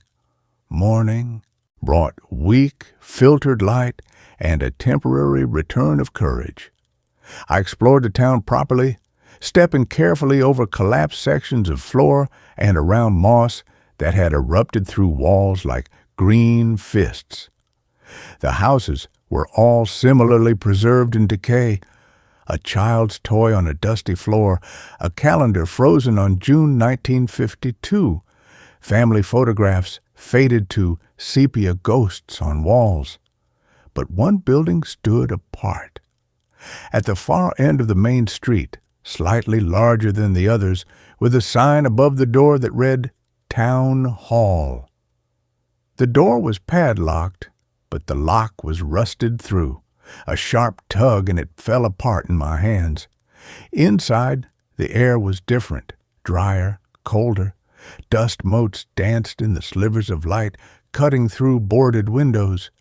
A large desk dominated the main room, its surface covered in papers yellowed with age. I brushed away dust and began to read. Not official documents, but journals, dozens of them stacked in precarious towers. The handwriting was spidery, frantic in places. I opened the most recent one, dated June 1952. June 5th. The children are changing. Their skin grows rougher each day, moss-like. Their hair darkens, lengthens, begins to resemble fine tendrils. They no longer speak in words. They hum the song the moss sings, a melody without notes, just vibration, just presence. They say the forest remembers them, says they were never truly abandoned, just misplaced seeds waiting to be replanted. June 12th. Henderson from the county came today, fire inspector, took one look at the moss and laughed, said he'd seen worse in his own basement. Stayed for tea, drank 3 cups, left his hat on the hook by the door. Never retrieved it, never left. We heard him screaming last night, not in fear, in recognition, like he finally understood why he'd been sent here. His footsteps joined the song this morning. 3, 5, 2, the rhythm of belonging. June 18th. They're all gone now. Even the teacher walked into the largest patch of moss in the church at dawn. Didn't look back. The children say she's happy now. Part of the quiet. I'm the last adult, the last witness. I won't run. This is my penance for locking them in, for not believing, for thinking they needed saving from something that only wanted to welcome them home. June 20th. The moss is learning my shape. It mimics my footsteps when I walk the halls, forms the curve of my spine when I sleep. Last night, I woke to find a tendril cradling my head like a pillow, cool, comforting. It knew exactly how much pressure to apply. They don't want to hurt us. They want to remember us, to keep our shapes in their memory so they never forget what it was like to be human. June 22nd. The fire starts tonight, not by accident, by design. The children say the smoke will carry our song to the wider world, will invite others to come home. I've soaked the curtains in kerosene, piled furniture in the halls. When the flames take hold, the moss will protect what matters. Our bones, our memories, our shapes. The fire won't destroy us. It will release us, make us ready to be absorbed. The final entry was a single sentence, the ink blotted as if by a trembling hand. Tell them we weren't abandoned. Tell them we were always meant to stay. I dropped the journal as if burned. My hands were shaking. I stumbled back to the schoolhouse in the growing dusk, the words echoing in my skull. That night, I didn't build a fire. I sat in the dark with my back against the wall, knife in hand, listening, and I heard it, the humming, not wind, not imagination, a low resonant vibration that seemed to come from everywhere at once, followed by an exhalation that made the walls of the schoolhouse tremble almost imperceptibly. Beneath it, the tapping. 3, 5, 2, the rhythm of a stranger's heart. My heart. I didn't sleep. At first light, I packed my bag with frantic haste. I was leaving. Napkin directions be damned. I'd walk to the highway, if I had to. But when I stepped onto the overgrown street, my blood turned to ice. The road was gone. Where the dirt track had been yesterday, there was now only forest, not overgrown, replaced. Young pines stood in perfect rows where tire tracks had cut the earth. Ferns carpeted what had been packed dirt. I ran toward where I remembered the turnoff to be, crashing through underbrush, my breath ragged. After 20 minutes of stumbling, I broke into a small clearing and froze. It was the schoolhouse. The same sagging roof, the same shattered windows with the crack I'd peered through last night. I'd run in a perfect circle. Or the forest had moved around me. Panic seized me. I tried again, this time marking trees with deep gashes from my knife.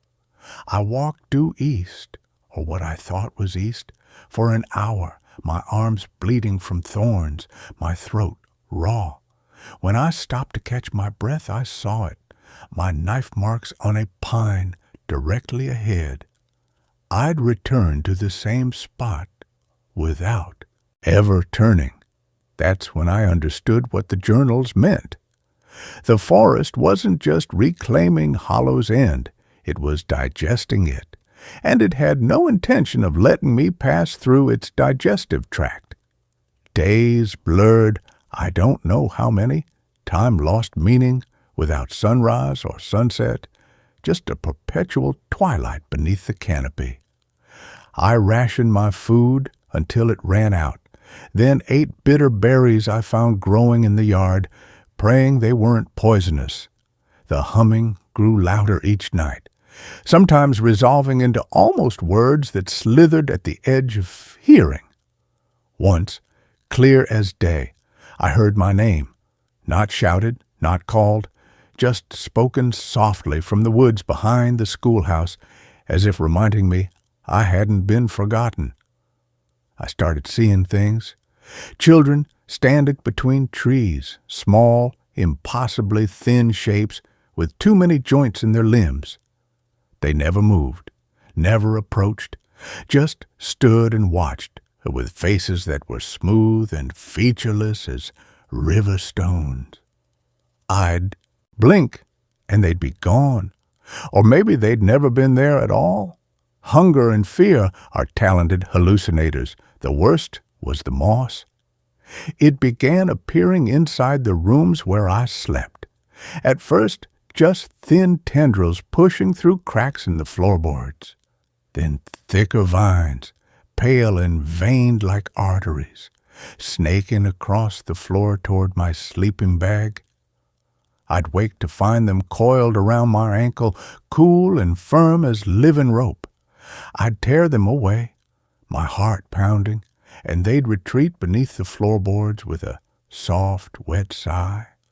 Last night, what I think was last night, I dreamed I was walking through the woods. But I wasn't alone. Dozens of children walked beside me, their faces familiar from the photographs I'd seen in the houses. The teacher with her tired eyes. Little Martha holding a wilted flower. Boys in short pants. Girls in pinafores, all from another decade. They didn't speak. They just walked, their feet making no sound on the needle-strewn ground. And as we walked, I felt my own body changing. My skin grew rough, moss-like, my fingers elongated, branching into delicate tendrils. My breath slowed until it matched the rhythm of the forest's breathing, and it didn't feel like dying.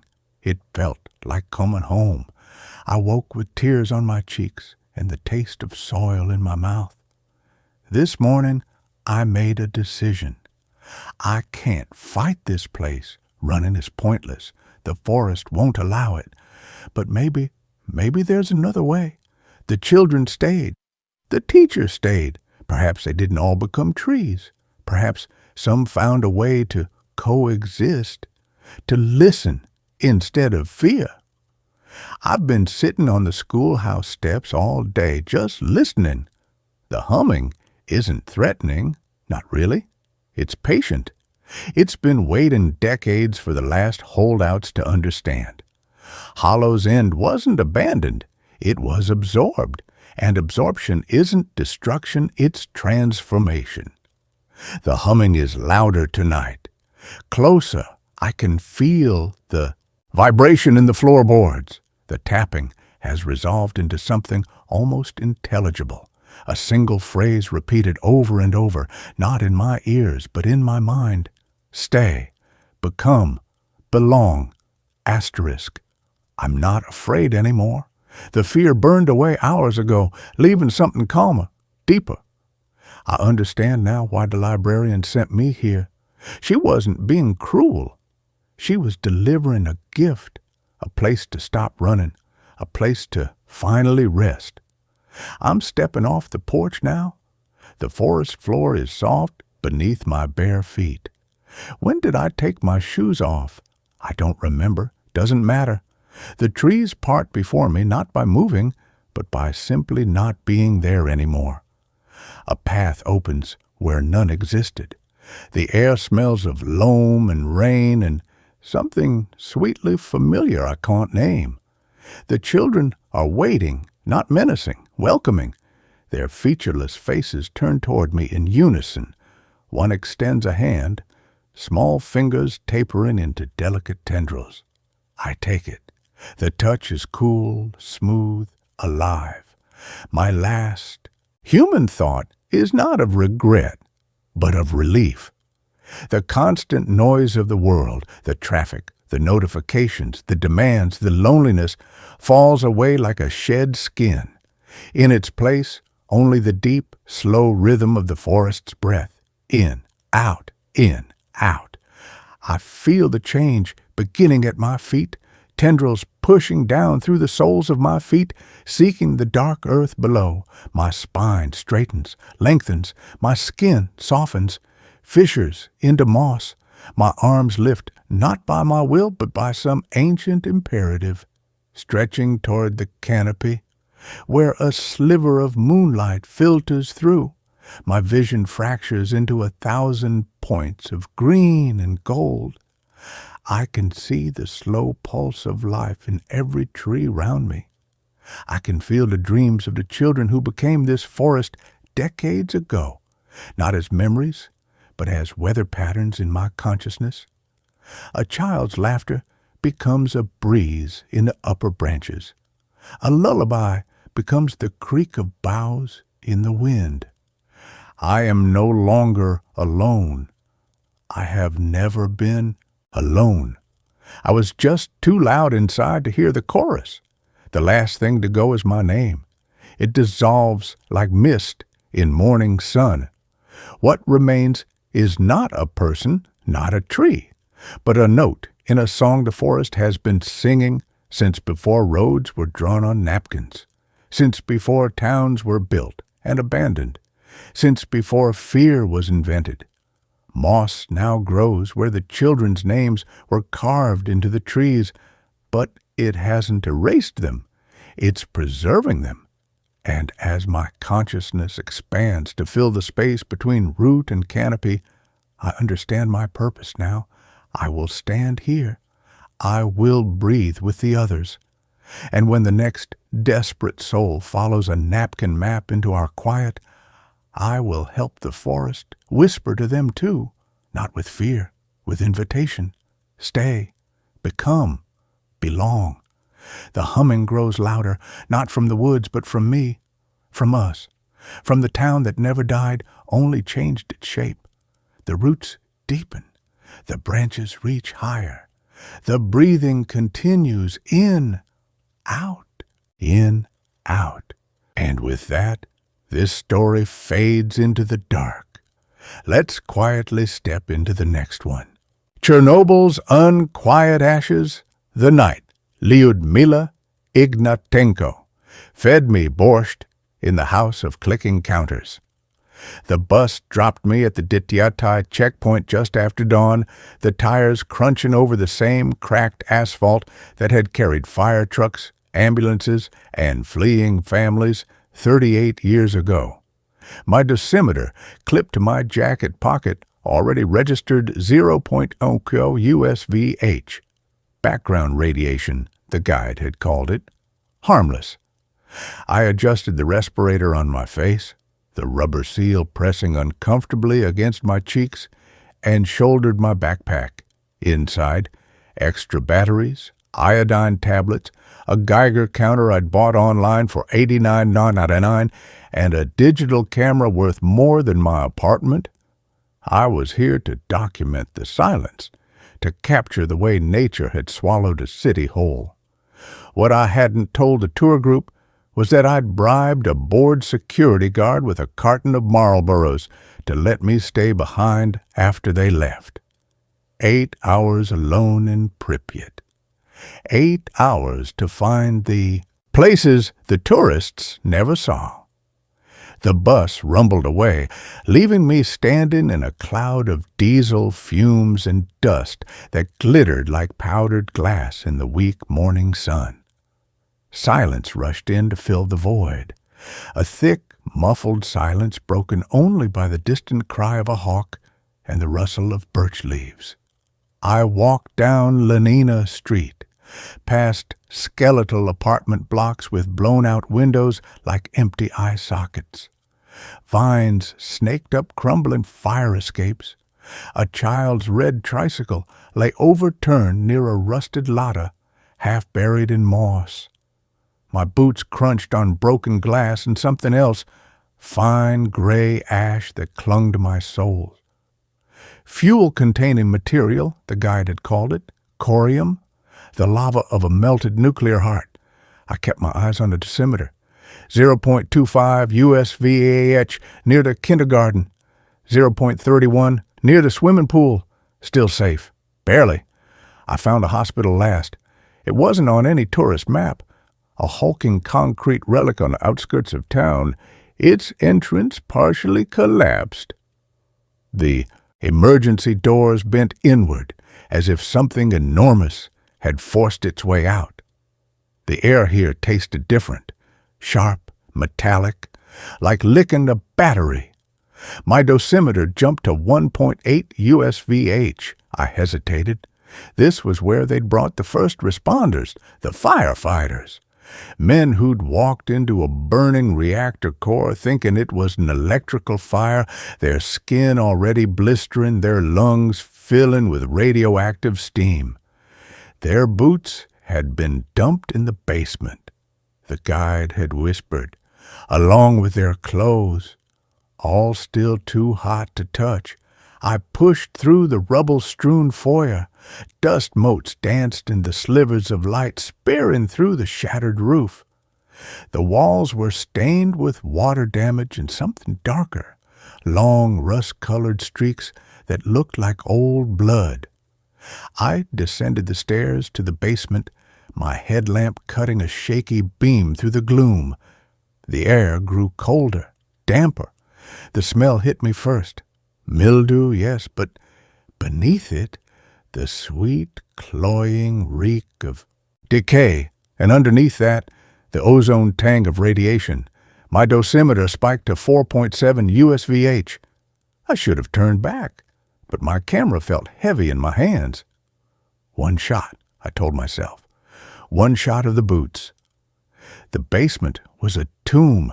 Water dripped steadily from pipes overhead, echoing like a slow heartbeat. My headlamp beam swept across overturned gurneys, shattered glass vials, and then, there, piled in a corner like discarded firewood, a heap of heavy rubber boots. Firefighter boots. They were coated in a thick gray sludge that seemed to glitter faintly in the light. My Geiger counter, clipped to my belt, began clicking, softly at first, then faster. Click, click, click, a warning. I raised my camera, framing the boots in the viewfinder. As I pressed the shutter, the flash exploded in the darkness, a blinding white burst that illuminated the entire room for a fraction of a second. In that flash, I saw her. Standing behind the boots, pale as bone, was a woman. She wore a faded blue dress spattered with dark stains. Her hair was matted, her face gaunt, shadows pooling in the hollows of her eyes. But it was her hands that froze my blood, clenched tight around a small, soot-streaked teddy bear. She wasn't looking at me. She was staring down at the boots, her lips moving silently. The flash died. Darkness swallowed her. The Geiger counter screamed a frantic, insectile whine. My dosimeter read 12.3 USVH. I stumbled back, crashing into a metal cabinet. Vials shattered on the floor. The clicking intensified, merging into a continuous, shrieking buzz. Sasha? Her voice was a dry rasp, like pages turning in a ruined book. It came from everywhere and nowhere. Sasha, you're late. The doctor said you'd be home by supper. I fumbled for the door, my breath ragged inside the respirator. The beam of my headlamp jerked wildly across the walls. For a second, I saw her reflection in a puddle of standing water. A woman holding a child's hand, walking toward the reactor's glow. But when I looked up, the basement was empty, except for the boots. The Geiger counter's scream dropped to a low, ominous hum. 8.1 USVH. I backed up the stairs, my heart hammering against my ribs. At the top, I yanked off the respirator, gasping the relatively cleaner air of the ruined foyer. My hands were shaking so badly I dropped the camera. It clattered on the concrete. As I bent to grab it, my dosimeter caught on a rusted pipe. The plastic casing cracked. The display went dark. I left the broken dosimeter behind. I ran. I didn't stop until I reached the overgrown courtyard of the Azure swimming pool, where, according to local guides, children had played in the water while radioactive dust snowed down on them from the sky. I collapsed on a crumbling bench, sweat stinging my eyes, the taste of copper thick on my tongue. Radiation sickness. A cold voice whispered in my head. Nausea, fatigue, metallic taste. I dry heaved into the weeds, but nothing came up. My camera, I still had my camera. I powered it on, scrolling frantically through the shots. The boots, the empty corner, the boots again. No woman, no teddy bear, just shadows and dust. Relief washed over me so profound it made me dizzy. Hallucination, stress, the radiation messing with my head. I deleted the photos from the basement, my thumb trembling on the button. I spent the next few hours wandering the abandoned amusement park. The Ferris wheel stood frozen against the sky, its gondolas hanging like rotten fruit. The bumper cars were rusted skeletons. My Geiger counter stayed silent, registering only .15 USVH, normal background. I took photos. The skeletal swing set draped in ivy, a gas mask half buried in dandelions, the faded mural of smiling children on the kindergarten wall. I was beginning to believe the basement had been a nightmare, a bad dream, born of fear and too much history. Dusk was falling when I found the kindergarten. Not the tourist one with the dolls and tiny chairs, but a smaller, overgrown building on the edge of the red forest. Its windows were boarded, but the front door hung open, swaying slightly in the breeze. The Geiger counter remained quiet. Turbo 18 USVH. I stepped inside. The smell hit me first. Wet plaster, mold, and beneath it, that same metallic tang from the hospital basement. But overlaying it was something else. The faint, sweet scent of lavender. Sunlight slanted through broken roof tiles, illuminating dust motes dancing above rows of tiny overturned chairs. Crayon drawings still clung to the walls, stick figure families under yellow suns, a crude blue river, labeled Dnipro. I moved deeper into the building, past a play kitchen with miniature pots coated in gray dust. In a corner classroom, a single intact doll sat propped against the wall. Its glass eyes stared blankly ahead. I raised my camera. As the shutter clicked, the temperature plummeted. My breath fogged in the headlamp beam. The Geiger counter on my belt erupted, not a whine, but a sustained, deafening shriek. 15.6 USVH. I spun around, headlamp beam cutting through the sudden gloom. The door I'd entered through was gone. In its place was a solid brick wall covered in peeling wallpaper printed with faded cartoon rabbits. The lavender scent intensified, mixed now with the smell of burnt hair. "You took his photo," the voice whispered. It came from the corner where the doll sat. But the doll was gone. In its place stood the woman from the basement. Her blue dress was cleaner now, but her arms were streaked with soot. The teddy bear was tucked under one arm. Her eyes weren't hollow anymore. They were wide, terrified. They won't let him rest. They keep taking his photo, his picture. It hurts him. She took a step forward. Her bare feet made no sound on the dusty floorboards. Sasha only wanted to save the children. He ran toward the fire, toward the light. They said it was bright, beautiful. A tear traced a clean line through the grime on her cheek. But it wasn't light. It was hunger. It ate him alive, and now they won't let him sleep. I backed away, my heel crunching on broken glass. "I'm sorry," I choked out, the words muffled by the respirator I'd yanked back on. "I didn't know. I'll delete them, all of them." She tilted her head, a childlike gesture that made my stomach clench. Delete?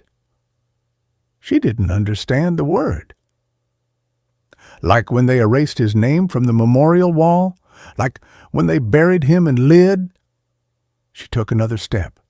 The Geiger counter's shriek deepened, vibrating against my hip. "You carry his ash on your shoes. I smell it. I smell him. You're late, my love. The soup is cold."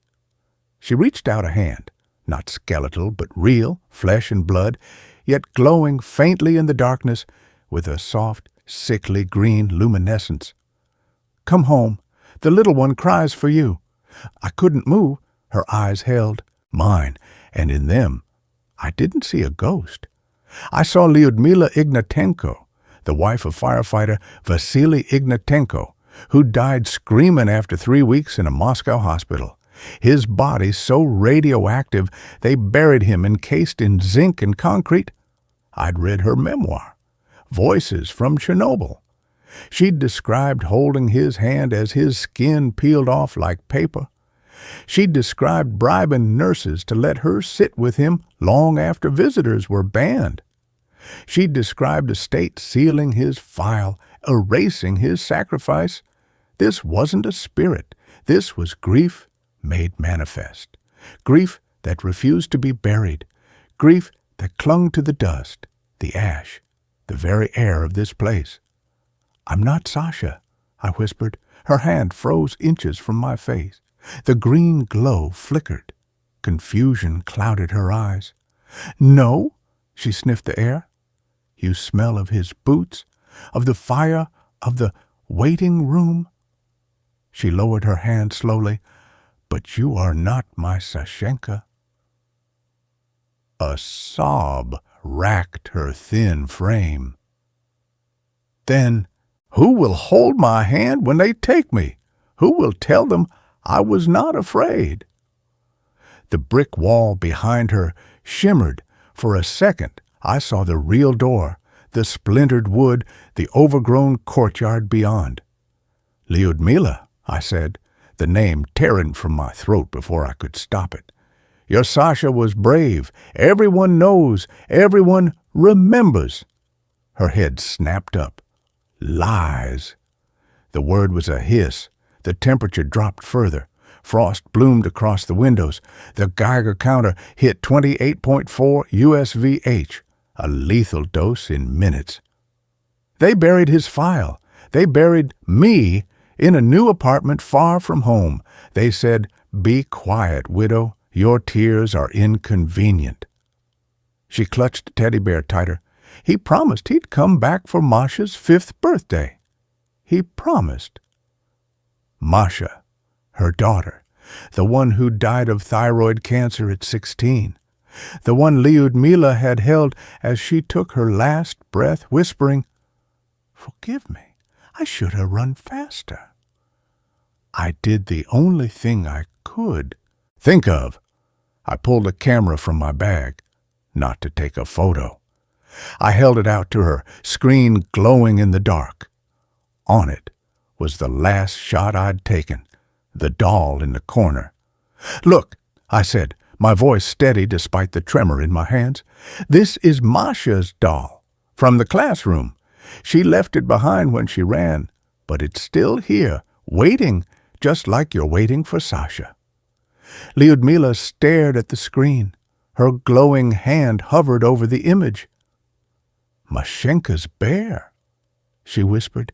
She called it Grisha. "This is Grisha," I said gently, pointing to the teddy bear tucked under her arm. "That is Anya, her best friend." I tapped the screen. Anya waited, just like you wait, but Masha didn't forget her. She carried her in her heart. A sound escaped Lyudmila, not a sob, but a soft, broken breath. The green glow around her dimmed. The frost on the windows began to melt. The Geiger counter's shriek softened to a low click. Click, click, click, 5.2 USVH. "Mashenka," she whispered. "She never cried when they took Sasha away. She was so brave, like her papa." "She remembers him," I said. "Everyone does. That's why I came. To show the world, to show them what happened, to remember Sasha, to remember you." Lyudmila looked down at Grisha, then at the image of Anya on my screen. A tear fell, sizzling faintly where it hit the dusty floorboards. "They erased his file," she repeated, but the anger was gone. Only exhaustion remained. "They said his sacrifice was classified, that I must be silent." No one erases love, that I said. The words felt hollow, inadequate, but they were all I had. Not really. It stays, in the dust, in the ash, in the stories. I wiped my own eyes with a gloved hand. I'll tell your story. I'll tell Sasha's story, I promise. She studied me for a long moment. The green luminescence faded completely. She looked like an ordinary woman now. Tired, heartbroken, but human. You carry his ash, she said softly. Wash your boots before you leave. The children play in this forest now. Let them have clean earth. She turned toward the shimmering brick wall. It dissolved as she walked through it, revealing the twilight courtyard. Go now, she said without looking back. The gates close at 8, and the soldiers do not like latecomers. I ran. I didn't stop until I reached the Dityatai checkpoint, my lungs burning, my boots heavy with radioactive mud. The guard barely glanced at my passport before waving me through. In the decontamination shower at the exit station, I scrubbed my skin raw, watching gray water swirl down the drain. They scanned me twice. Slightly elevated, the technician muttered, frowning at his screen. Nothing dangerous, probably just dust. He handed me a certificate listing my exposure, 18.7 millisieverts. Twice, the annual limit for nuclear workers. I didn't care. I was alive. I flew home that night. Developed the photos in a dark room I rented by the hour. The shots from the basement were all corrupted, static, streaks of green light, shadows that didn't match the architecture. I deleted them. The kindergarten photos were pristine. The doll, the crayon drawings, the swing set in the overgrown park. I kept only one image from the basement, a close-up of the firefighter boots, half submerged in gray sludge. In the corner of the frame, just visible in the flash's edge, was a small gloved handprint on the wall, not mine. I wrote Lyudmila's story. I wrote Sasha's story. I wrote about Masha. I submitted it to journals, to publishers, to online forums. Every rejection letter cited the same reason. Too speculative, not scientifically rigorous. Chernobyl is a tragedy, not a ghost story. The photos were dismissed as atmospheric but unverified. I stopped trying to publish. I kept the photos in a box under my bed. 3 months after I returned, the nausea started. A persistent metallic taste. Fatigue that sleep couldn't cure. My doctor ran tests, blood work, scans. Unexplained cytopenia, he said, frowning at the results. Low platelets, low white count. Could be viral, could be stress.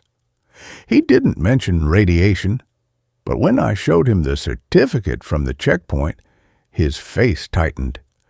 18 millisieverts is high, he admitted, but not this high. Your levels, they're consistent with acute exposure months ago, not a single visit. I didn't correct him. I knew when the exposure happened. It wasn't in the basement. It was when Lyudmila's glowing hand had hovered near my face, when her tears had sizzled on the floor. The nightmares began soon after, not of radiation burns or melting skin, of a small apartment in Slavutich, a pot of borscht simmering on a stove, a woman in a blue dress humming a lullaby while a little girl with dark braids plays with a teddy bear on a worn rug. The doorbell rings. The woman smiles, wiping her hands on an apron. "Sasha, you're home early." She opens the door, but no one is there, only cold wind. She calls his name into the empty hall. Sashenka. The lullaby starts again, but it's coming from the empty street, from the dead trees, from the dust on my boots. Last Tuesday, I found a single tiny shoe on my doorstep, a child's red sneaker caked in gray mud. I'd never seen it before. I left it there. The next morning, it was gone. But on my windowsill, drawn in the condensation, were 3 words: "Wash your boots." I bought a new pair of boots, heavy, rubber-soled work boots. I left them on the porch. That night, I heard scratching at the door. Not loud, persistent, like small fingers dragging through dirt. I pressed my ear to the wood. Beneath the scratching was a whisper. Not Lyudmila's voice, a child's voice. "Anya's cold," it said. "Grisha's scared. Will you play with us?" I haven't slept in my bed since. I sleep on the couch, the lights on, the door locked with 3 deadbolts. My Geiger counter sits on the coffee table. It hasn't clicked once, but my skin itches. My gums bleed when I brush my teeth. And every night, just after midnight, the scratching starts again. Softer now, patient, accompanied by the faint, sweet scent of lavender. This morning, I found a crayon drawing tucked under my windshield wiper, a crude picture of a family. A tall man with a firefighter's helmet, a woman in a blue dress, a little girl holding a teddy bear, and a 4th figure, a stick man with a camera, all standing under a bright yellow sun. In the corner, written in shaky Cyrillic letters, "Sasha says thank you." I keep the drawing on my dashboard. I drive with the windows down, letting the wind blow through the car. I no longer check the Geiger counter. I know what it would show. The ash isn't just in Pripyat. It's in my lungs, in my blood, in the marrow of my bones. Lyudmila was right. You can't wash it off. It's part of you now. Last night, the scratching stopped. Instead, a soft tapping on the glass. I didn't look. I knew what I'd see. Small hands pressed against the window, pale faces peering in, waiting. I turned off the lights, sat in the dark. The tapping continued, gentle, insistent. "We're here," the child's voice whispered through the glass. "We brought borscht." I unlocked the door. The house is quiet now. The lights are off. But on the kitchen table, 2 bowls of steaming borscht sit under a chipped blue plate. Beside them, a single rain-dampened gas mask. I haven't eaten it, but I haven't thrown it out. The Geiger counter on the counter clicks softly, steadily, like a heartbeat. They're not ghosts. Not really. They're the ones who stayed, the ones who loved too hard to leave. And they've decided I'm not leaving either. The dosimeter on my wrist glows faintly in the dark, 28.4 USVH and climbing. But the borscht smells like home. Lyudmila hums in the other room, a lullaby I almost remember.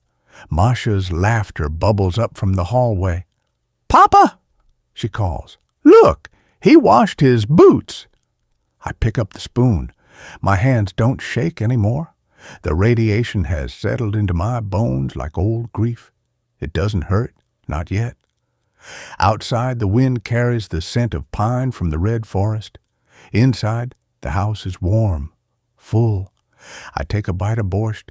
It tastes of beets and earth and something sweet, something like forgiveness. The Geiger counter clicks faster. Click, click, click. A rhythm, a welcome. I finish the bowl. I'll wash it later. For now, I just listen to the hum, the laughter, the soft padding of bare feet on the floorboards, waiting for the knock on the door, waiting for Sasha to come home. The ash is in my teeth. The cold is in my blood.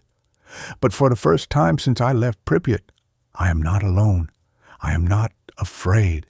The house is full of ghosts, and they are so hungry for company. I set the empty bowl down. "More?" Lyudmila asks from the doorway, her eyes glowing faintly green in the dark. I nod. "Yes," I say. "Please, I'm starved." The counter clicks its agreement. Click, click, click.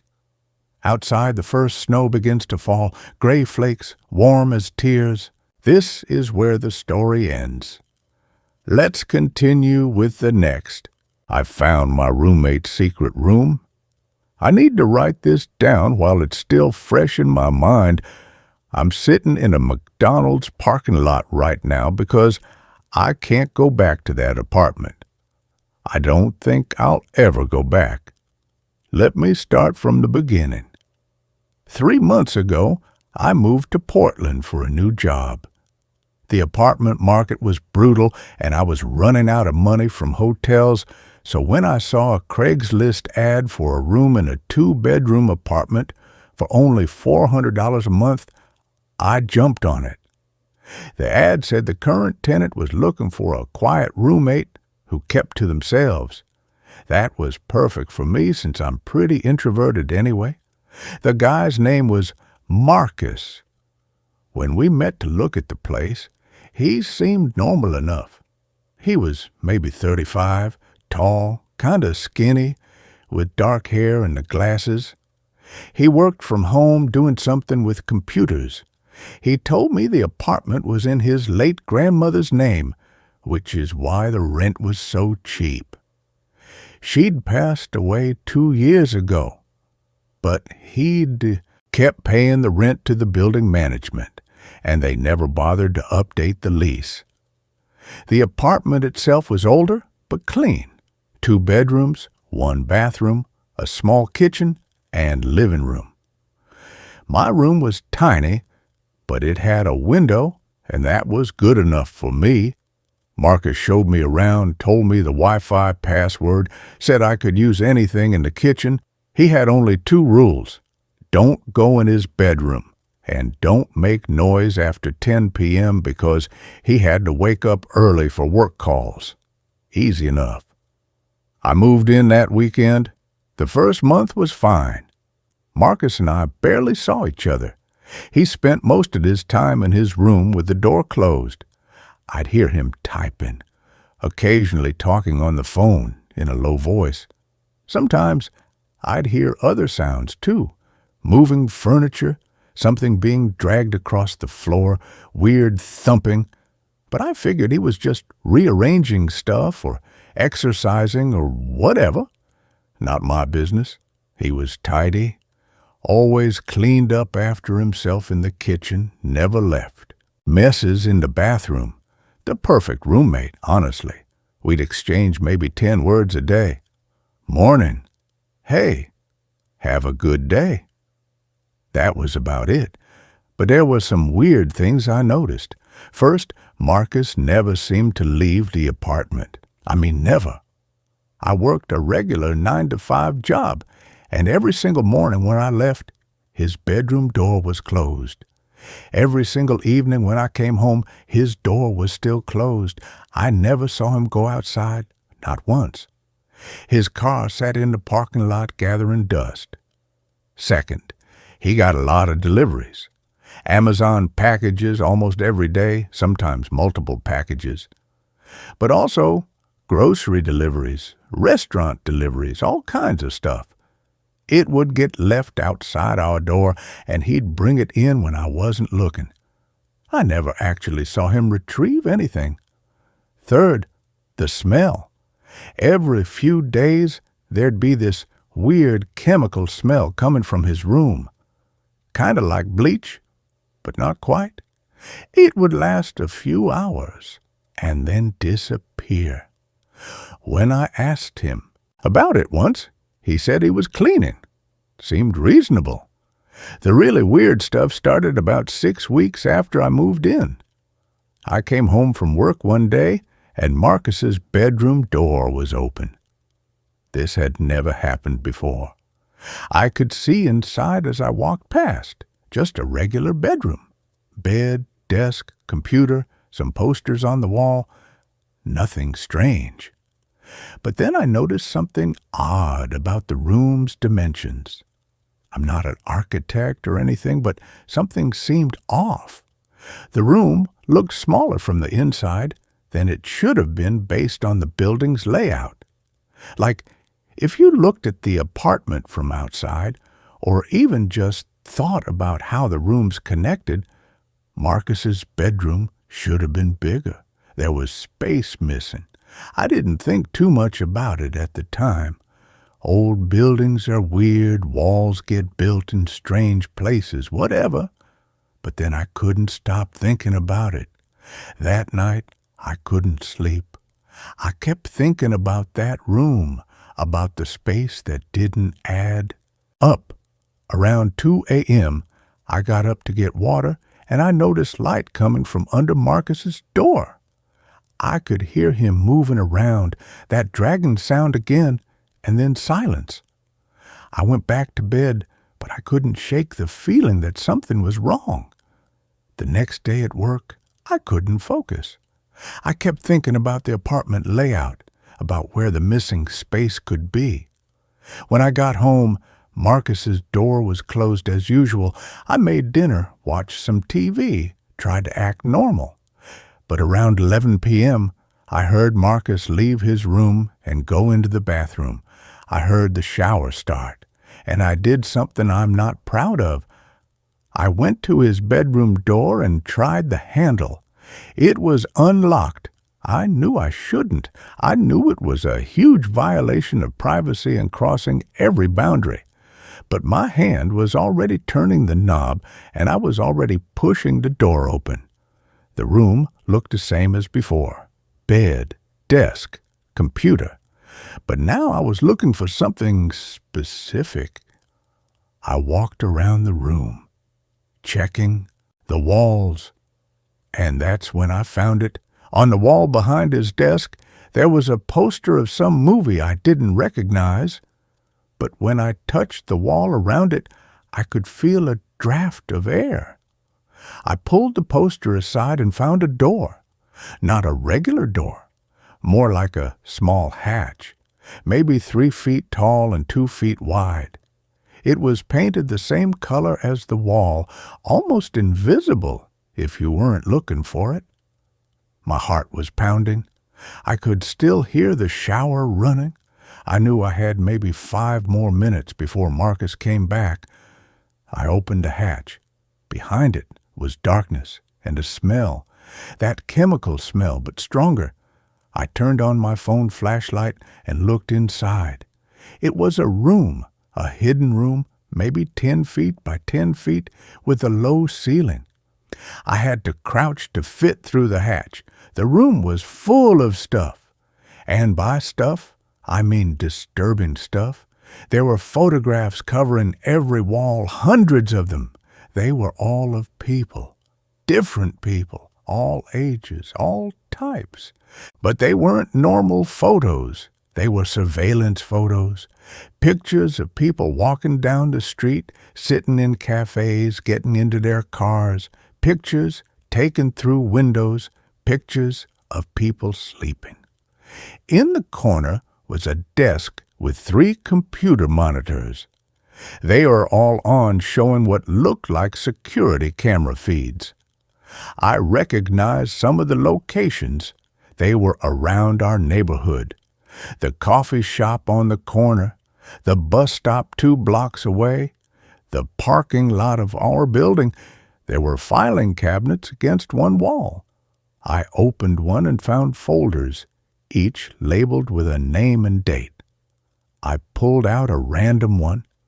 Inside were more photos of a woman I didn't recognize, along with printed documents. What looked like her work schedule, her home address, her daily routine, all written out in detail. There were pages and pages of notes about her life. I felt sick. I opened another cabinet. This one had different stuff.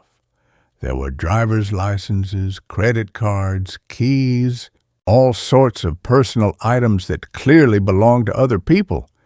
Everything was organized in plastic bags with labels. The shower had stopped. Panic hit me.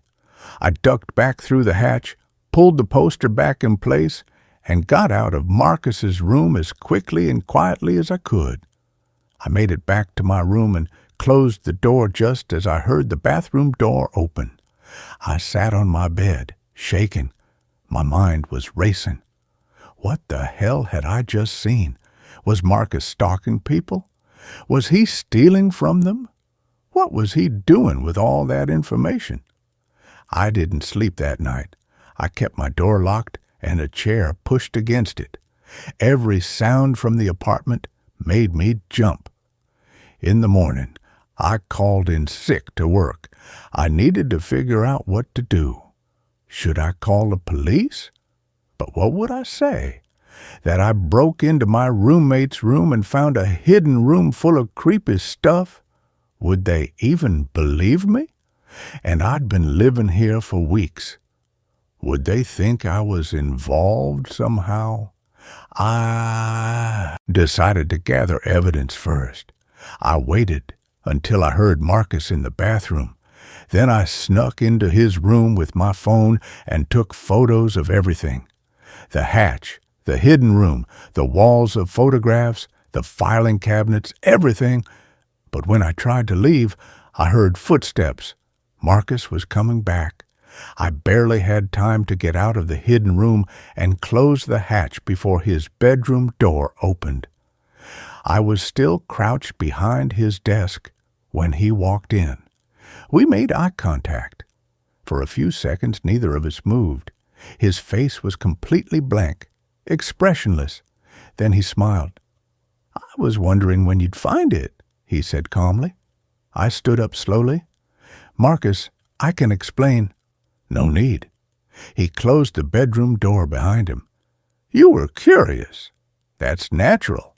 Most people would have found it eventually." "Who are all those people in the photos?" "Projects," he said like it was the most normal thing in the world. "I study people, their patterns, their routines, their habits. It's fascinating, really, how predictable humans are." "That's not studying, that's stalking. That's illegal." He shrugged. "Is it? I'm not threatening anyone. I'm not making contact. I'm just observing, taking notes. Sometimes I like to see how close I can get to someone without them noticing. It's a game." "You have their personal belongings, their IDs, their credit cards." "Borrowed. I always put them back eventually. Most people don't even notice they're gone." I was trying to edge toward the door, but he was blocking it. He seemed to notice and took a step to the side, gesturing for me to leave. "You can go if you want," he said. "I'm not going to stop you. But think about what you're going to do. If you call the police, they'll want to know why you were in my room. They'll ask questions about how long you've known, why you didn't report it earlier. And technically, I haven't broken any major laws. Trespassing, maybe. Petty theft. They'll give me a slap on the wrist, and then I'll be right back here." "You're insane." "No, I'm thorough. There's a difference." He sat down at his desk. "I've been doing this for 8 years. I'm very good at it. I cover my tracks. And I'm very careful about choosing the roommates who won't cause problems." That's when it clicked. "You chose me specifically. You knew I'd keep to myself. Of course, you were perfect, quiet, introverted, working long hours, no local friends or family to visit. You barely exist outside of this apartment and your job. The ideal roommate. How did you know all that about me?" He smiled wider. "The same way I know everything about everyone. Research." I felt my stomach drop. "You were watching me before I moved in." "I watch everyone. It's what I do." He turned to his computer and pulled up a folder. My name was on it. "I have your whole life documented. Where you work, where you shop, what time you go to bed. I know you call your mother every Sunday at 6 p.m. I know you order Thai food every Friday. I know you're afraid of dogs because of something that happened when you were 7. How could you possibly know that? You'd be amazed what you can learn from social media, public records, and a good telephoto lens. People share their entire lives online. You just have to know where to look. I finally made it to the door and pulled it open. You need help. Serious psychological help. Maybe, but I'm happy. Are you happy? He didn't wait for an answer. You should pack your things. I don't think this living situation is going to work out anymore. I went to my room and started throwing clothes into a bag. My hands were shaking so badly I kept dropping things. I could hear Marcus moving around in his room, that dragging sound again. I didn't want to know what he was doing. I grabbed my laptop, my important documents, anything I absolutely needed. The rest could stay. I wasn't coming back for it. As I was leaving, Marcus came out of his room. He was holding something, a folder with my name on it. Here, he said, handing it to me. Something to remember me by. I didn't want to take it, but morbid curiosity made me grab it. What is this? Your file. Everything I collected about you, consider it a gift. Most people never get to see themselves the way I see them. I looked inside. There were photos of me from the past 3 months, walking to my car, sitting in coffee shops, standing in line at the grocery store. There were printouts of my social media posts, my work schedule, maps of my daily routes. There were notes about my behavior, my habits, my routines, all written in tiny, neat handwriting. You're sick, I said. I'm honest. Everyone watches everyone now. Social media, security cameras, smartphones tracking your every move. I'm just more open about it. At least I'm not selling your data to advertisers.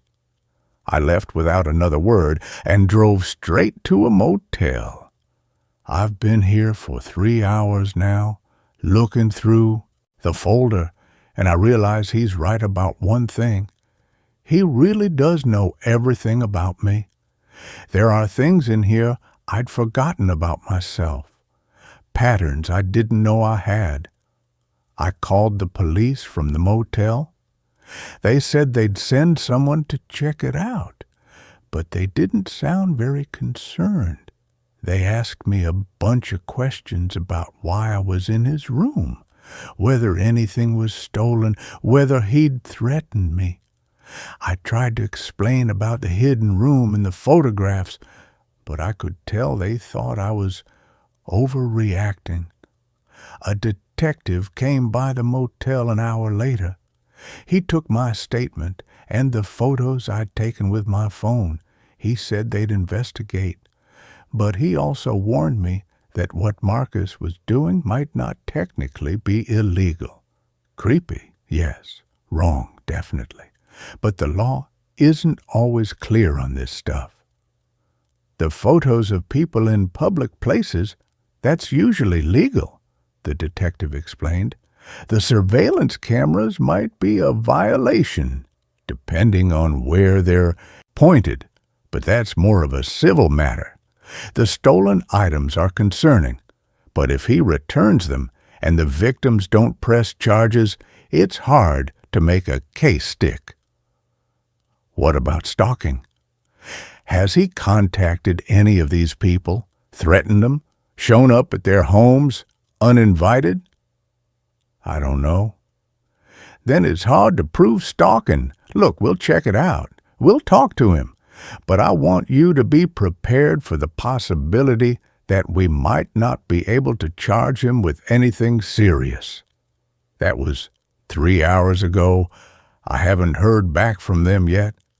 I've been sitting here in this McDonald's parking lot looking through Marcus's file on me, and I'm realizing something terrifying. I moved to Portland 3 months ago, but some of these photos are older. There's a picture of me from 6 months ago, back when I was still living in Seattle. I'm walking out of my old apartment building. He'd been watching me for at least 6 months before I moved in, which means he didn't just find me on Craigslist. He planned this. He chose me specifically and then somehow engineered the situation so I'd see his ad and move in. But why? Why go through all that trouble? I'm nobody. I'm just a regular person with a boring job and a boring life. Unless that's exactly why. Maybe he wanted a roommate who wouldn't notice things, wouldn't ask questions, wouldn't interfere with his projects. Someone who'd be so focused on their own life that they wouldn't pay attention to his. I just realized something else.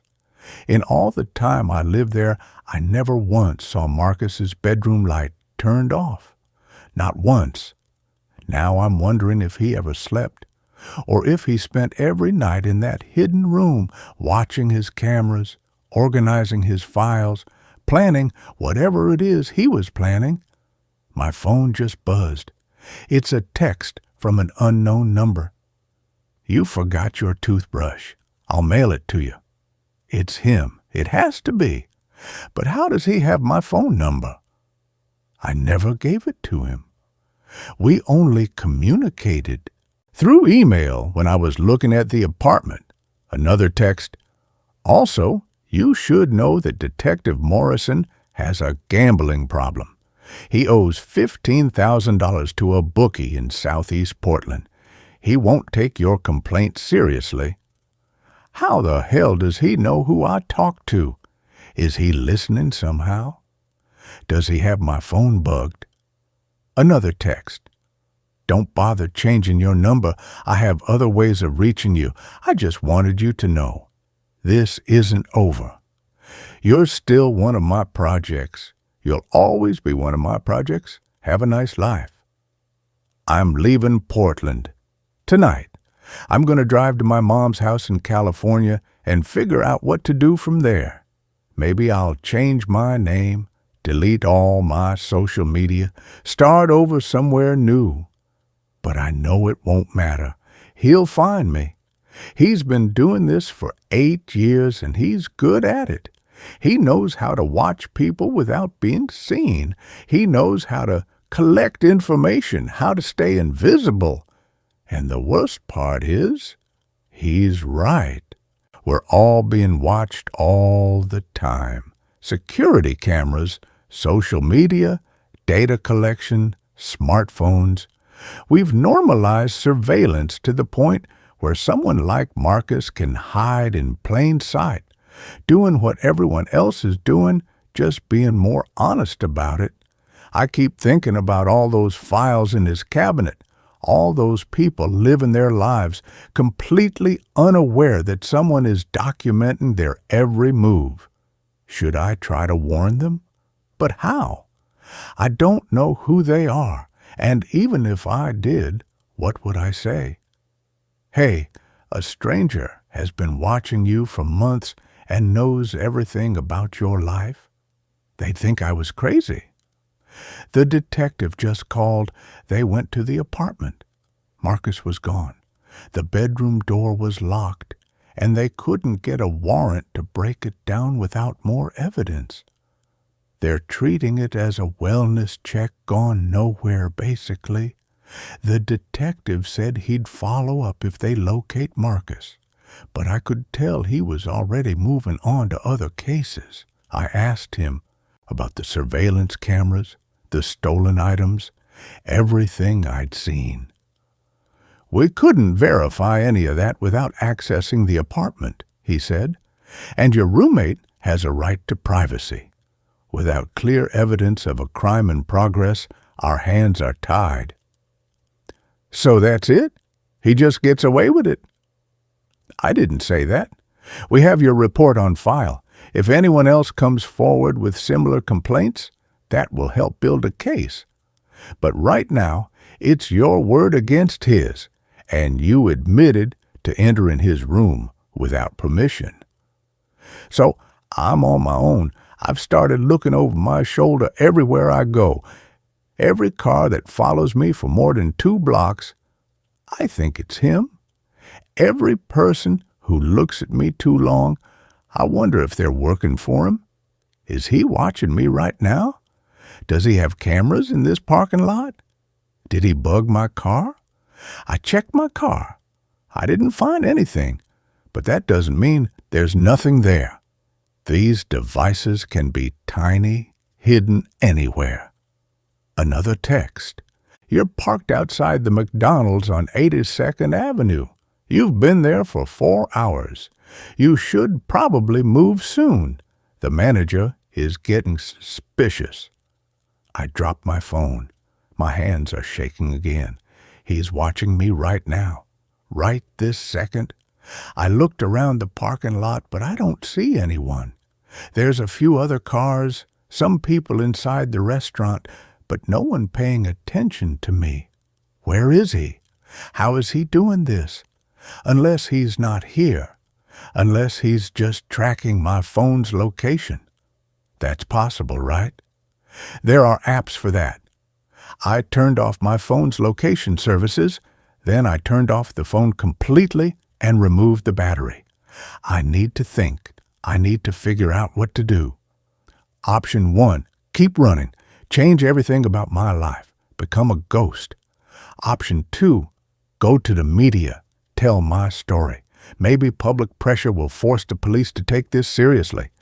Option 3, confront Marcus. Find him and make him stop. Option 4, do nothing.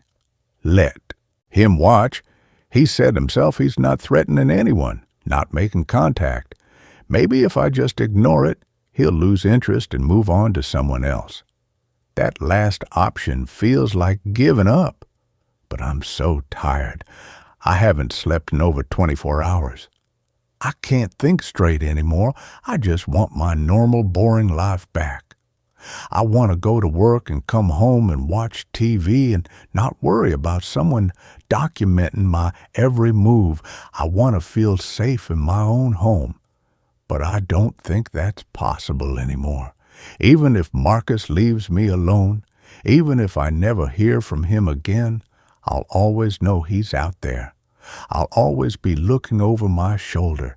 I'll always wonder if that person across the street is just a stranger or someone with a camera adding me to their files.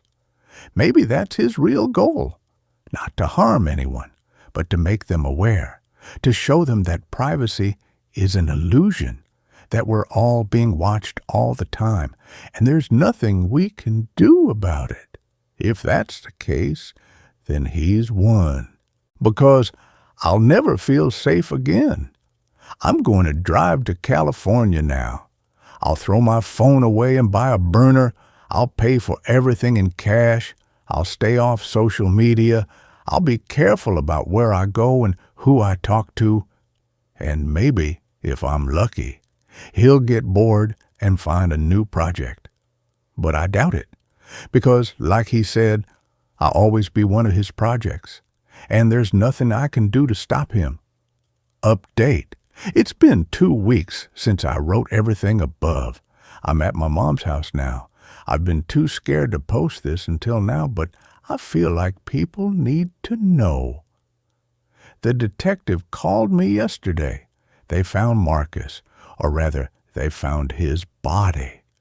He was in the apartment, in the hidden room. He'd been dead for at least a week, maybe more. The cause of death was a heart attack, natural causes. They searched the room after finding him. Everything I described was there. The photos, the files, the cameras, all of it. But there was more.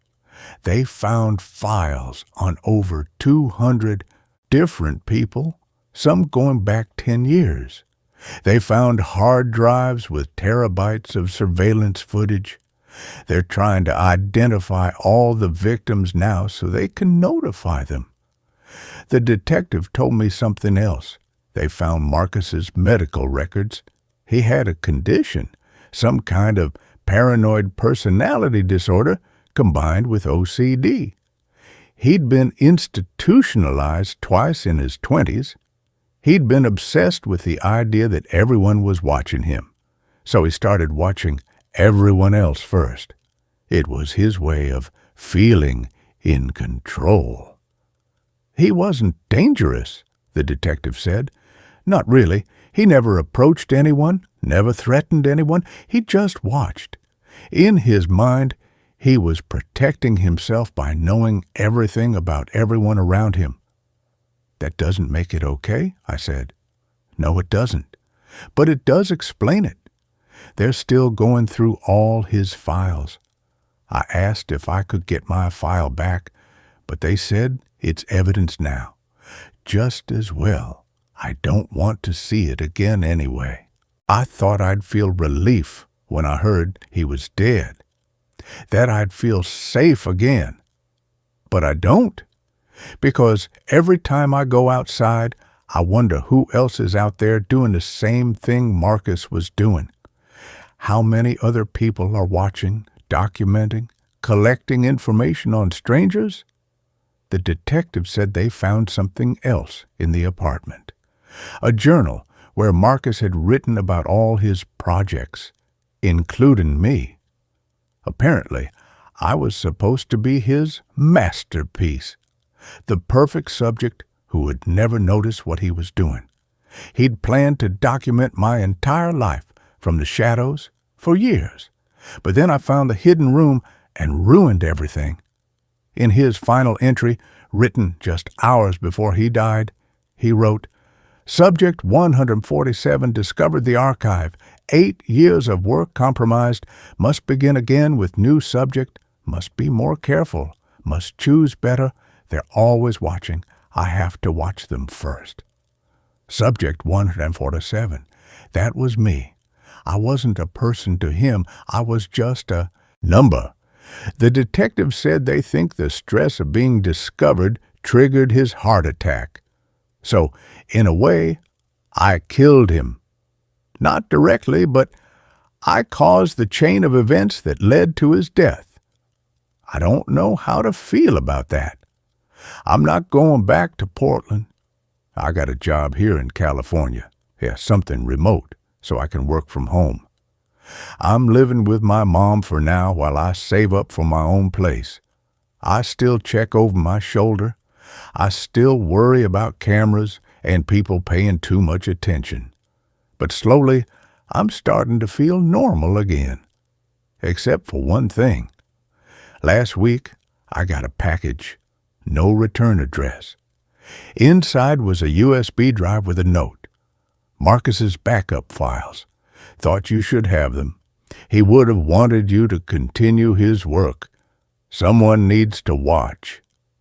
I haven't plugged in the USB drive. I'm too afraid of what I'll find on it. But it's sitting on my desk right now, and every day I get a little more curious.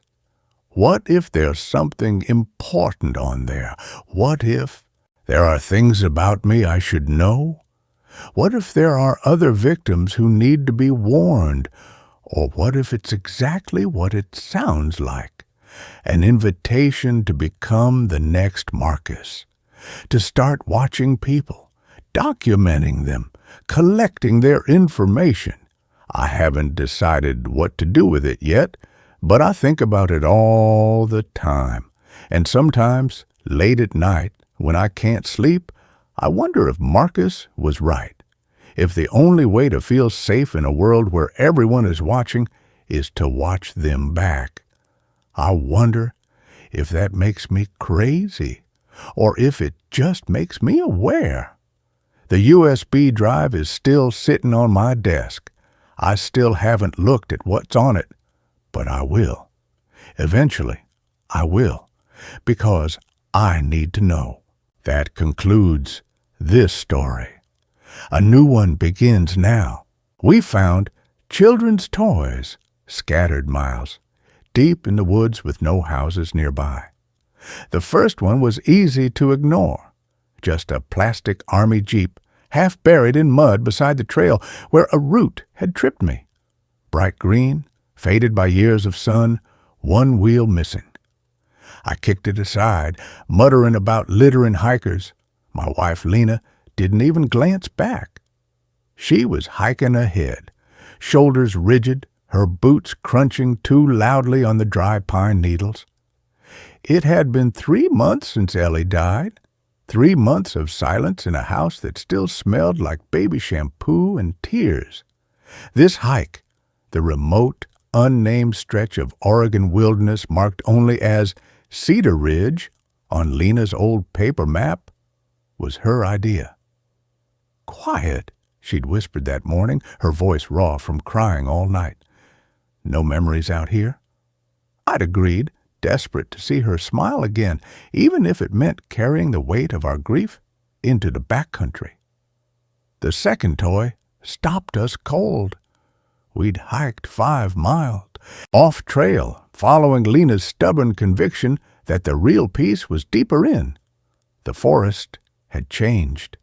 The usual chatter of jays and squirrels vanished, replaced by a silence so thick it pressed against my eardrums. Even the wind died. The air smelled wrong, damp wool and ozone, like the world after lightning strikes. That's when Lena froze. Her hand shot out, gripping my arm hard enough to bruise. "Ben!" Her voice was a thread. "Look!" Beneath a gnarled cedar tangled in ferns lay a doll, not a modern one, porcelain face cracked down one cheek, yarn hair matted with dirt. It wore a faded blue dress, one button eye missing, the other a slick black bead that seemed to follow us. Its tiny hand clutched a smooth river stone. No footprints led to it, no path. Just the doll, placed deliberately in the moss, as if waiting. "Probably a kid dropped it years ago," I said, forcing calm. My throat felt tight. Old trail. People get lost out here. Lena didn't blink. Her eyes were dry, red-rimmed hollows. "Ellie had a doll like this before the fever. She called it Button."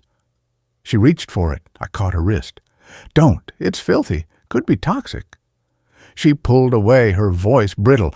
"It's just a doll, Ben. Just a stupid doll." She knelt, brushing dirt from its face with her thumb. Then she froze. Her breath hitched. "It's warm." I felt it then, too, a low thrum of heat radiating from the porcelain like a living thing. Warm in the cold forest air. I grabbed her arm, yanking her back. "Leave it, now!" We hiked faster after that, not toward the ridge anymore, just away. But the woods had other plans. The trail markers vanished. The trees grew closer, their branches tangling overhead like grasping fingers, and the toys multiplied. A rusted tin robot, its paint peeled, lying in a patch of sunlight like an offering. A tiny chipped teacup filled with rainwater that smelled faintly of honey. A jump rope coiled neatly around.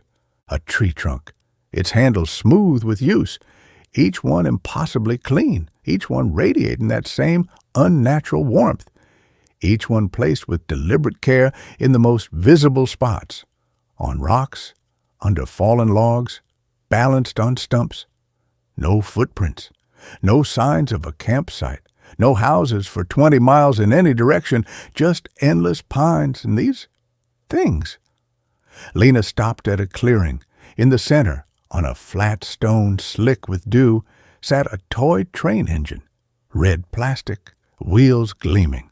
Steam curled from its stack, not mist, but a thin, sweet-smelling vapor that carried the scent of warm bread and wood smoke. Lena's hand flew to her mouth. "Ellie's train," she whispered. She lost it at the park.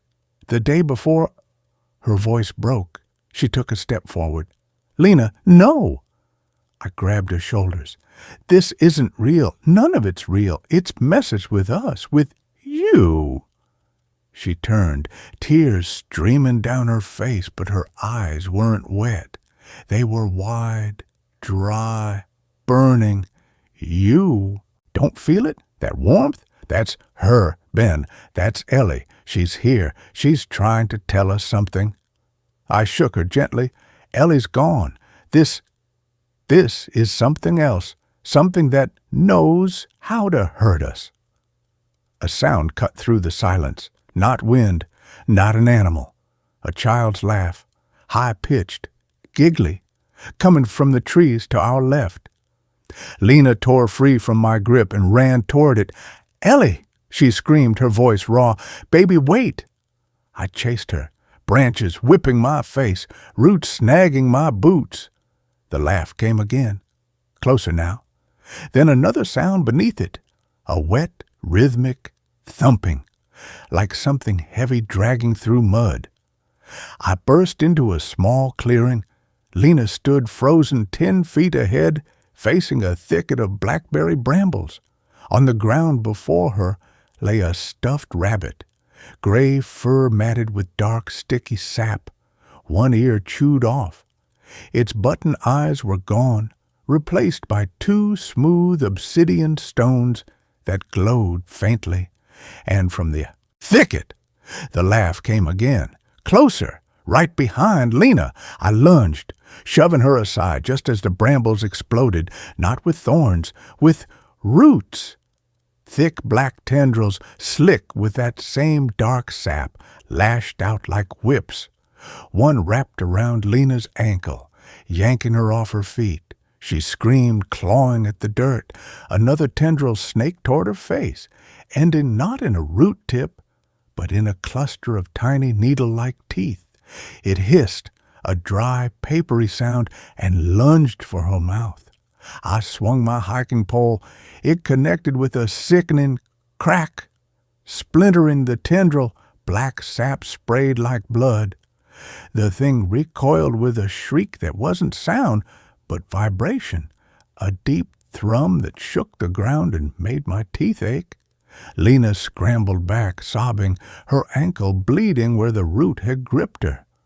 "Run!" I yelled, grabbing her arm. We crashed through the underbrush, blind with terror. The forest wasn't silent anymore. The thumping sound followed us, a heavy, wet drag, and beneath it, that child's laugh, now multiplied into a chorus of giggles and whispers that seemed to come from the trees themselves.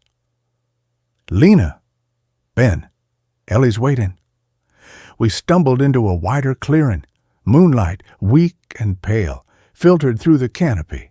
In the center stood a ring of stones. Inside the ring, arranged in a perfect circle, were dozens of toys. The army jeep, the porcelain doll, the tin robot, the teacup, the train engine, the rabbit. Dozens more, blocks, marbles, a harmonica, a tiny pair of worn leather shoes, all glowing with that same faint internal warmth, all radiating that sweet, cloying scent of honey and warm bread. And in the very center of the circle, facing away from us, sat a small figure, a child, wearing a yellow sundress dotted with daisies. Her hair was dark, tangled. She was hunched over, rocking slightly, humming a tuneless lullaby. Lena made a broken sound. "Ellie?" She took a step forward, her voice trembling with hope. "Baby, is that you?" The figure stopped humming. Slowly, too slowly, it turned its head. The sundress was stained dark with sap. The hair wasn't tangled. It was woven with twigs and dead leaves. And the face, it wasn't Ellie's face. It was smooth, featureless bark. No eyes, no nose, just a wide, lipless mouth stretched into a rictus grin filled with tiny black thorns. The thing that wore Ellie's dress opened its thorn mouth. The child's laugh poured out, high and sharp, but beneath it a deeper voice scraped like roots, tearing stone. "Mama, come play. Papa's here too." Lena screamed, not in fear, but in grief-shattered recognition. She ran toward the circle of stones. "Ellie, I'm here. I'm sorry I wasn't there. I'm sorry." "Lena, stop!" I grabbed her arm, but she was stronger than I expected, fueled by years of grief and a mother's desperate hope. She broke free and stumbled past the ring of stones. The moment her foot crossed the threshold, the warmth vanished. The air turned glacial. The toys glowed dim to a sickly gray. The thorn-mouthed thing stood, its bark face splitting wider. The chorus of whispers became a roar. Stay, play, belong. Roots burst from the earth, thick as pythons, coiling around Lena's legs, her waist, her throat.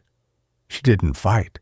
She just stared at the thing wearing her daughter's dress, tears freezing on her cheeks. "I'm here, baby," she whispered. "Mama's here." The roots pulled her down, not into the earth, into the circle, into the space between the toys. Her body stiffened, her skin grayed, hardening like old wood. Her eyes, wide with terror for one last second, clouded over, becoming smooth, dark stones. Her mouth opened in a silent scream and filled with thorns. Within seconds, she was gone.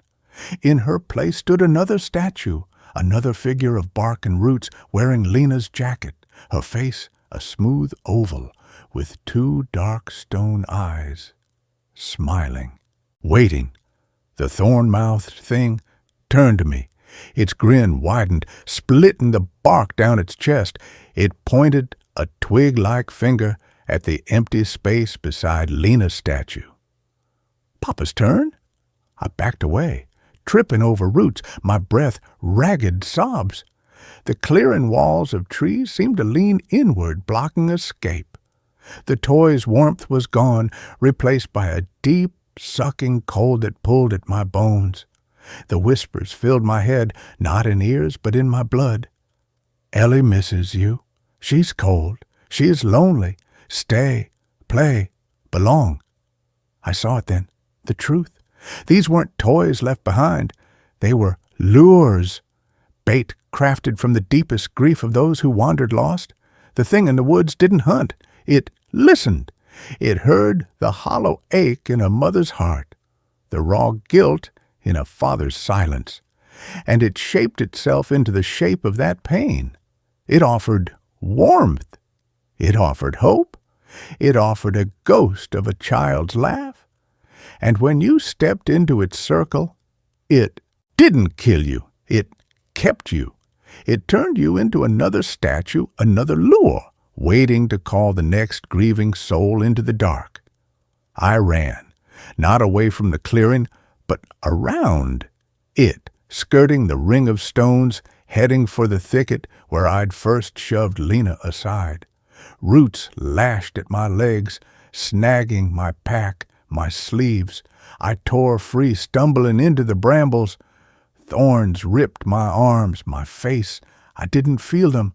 I crashed through the undergrowth, the whispers rising to a shriek behind me, the child's laughter now laced with Lena's voice. "Ben! Don't leave me! Ellie needs her daddy!" I didn't stop. I ran until my lungs burned and my legs gave out against the trunk of a massive cedar. Dawn was bleeding gray light through the canopy. Birdsong, real, ordinary birdsong, filled the air. I was back on the main trail. The ranger station was visible through the trees. They gave me blankets, hot coffee, asked about Lena. I told them she'd wandered off during a fight, that I'd searched all night. They found her boot near the ranger station, placed neatly on a rock. No footprints leading away, just the boot. They called off the search after 3 days. "Lost in the wilderness," the report said. "Presumed deceased." I moved cities, changed my name. I sleep with the lights on. I avoid parks, avoid toy stores, avoid the sound of children laughing. But the forest followed me. It's in the quiet moments, when the city noise fades at 3 a.m., when I stand in the kitchen pouring a glass of water. That's when I smell it. The faint, sweet scent of honey and warm bread. That's when I hear it. The dry, papery rustle of roots shifting under the floorboards. And the whisper, not in my ears, but in the space between heartbeats. Papa, the circle's cold without you. Last Tuesday, I found a toy truck on my doorstep, bright green, one wheel missing, warm to the touch. Last night, I stood in my bathroom at 2 a.m., staring at my reflection in the mirror. My eyes were shadowed, hollow. In the glass behind my shoulder, the darkness of the hallway wasn't empty. A small figure stood there, wearing a yellow sundress. Her face was smooth bark, but her stone eyes held Lena's warmth. She held out a hand, not twig-like, but small, child-sized, made of knotted roots. In her palm lay a single, smooth river stone. The whisper came, soft as fallen leaves. "Mama misses you. She's lonely. Come play." I didn't turn around. I closed my eyes. Tears burned tracks down my cheeks. The grief was a physical weight, a familiar ache that had lived in my chest since Ellie's funeral. The forest didn't just offer hope. It offered an end to the pain, an end to the silence, to hold my daughter again, to hold my wife, to be warm. I reached for the doorknob. My hand was steady. The warm truck sat on the kitchen table, its missing wheel gleaming in the streetlight. The scent of honey filled the air, the roots under the floorboards stilled, waiting. I opened the front door. The city street was empty, silent. But at the edge of the sidewalk, where the pavement met the overgrown lot next door, a single stone had been placed. Smooth, gray, warm. Beside it lay a tiny chipped teacup filled with rainwater that smelled like home. I stepped over the threshold. The door clicked shut behind me. I didn't look back. The streetlights flickered, then died. The city sounds vanished.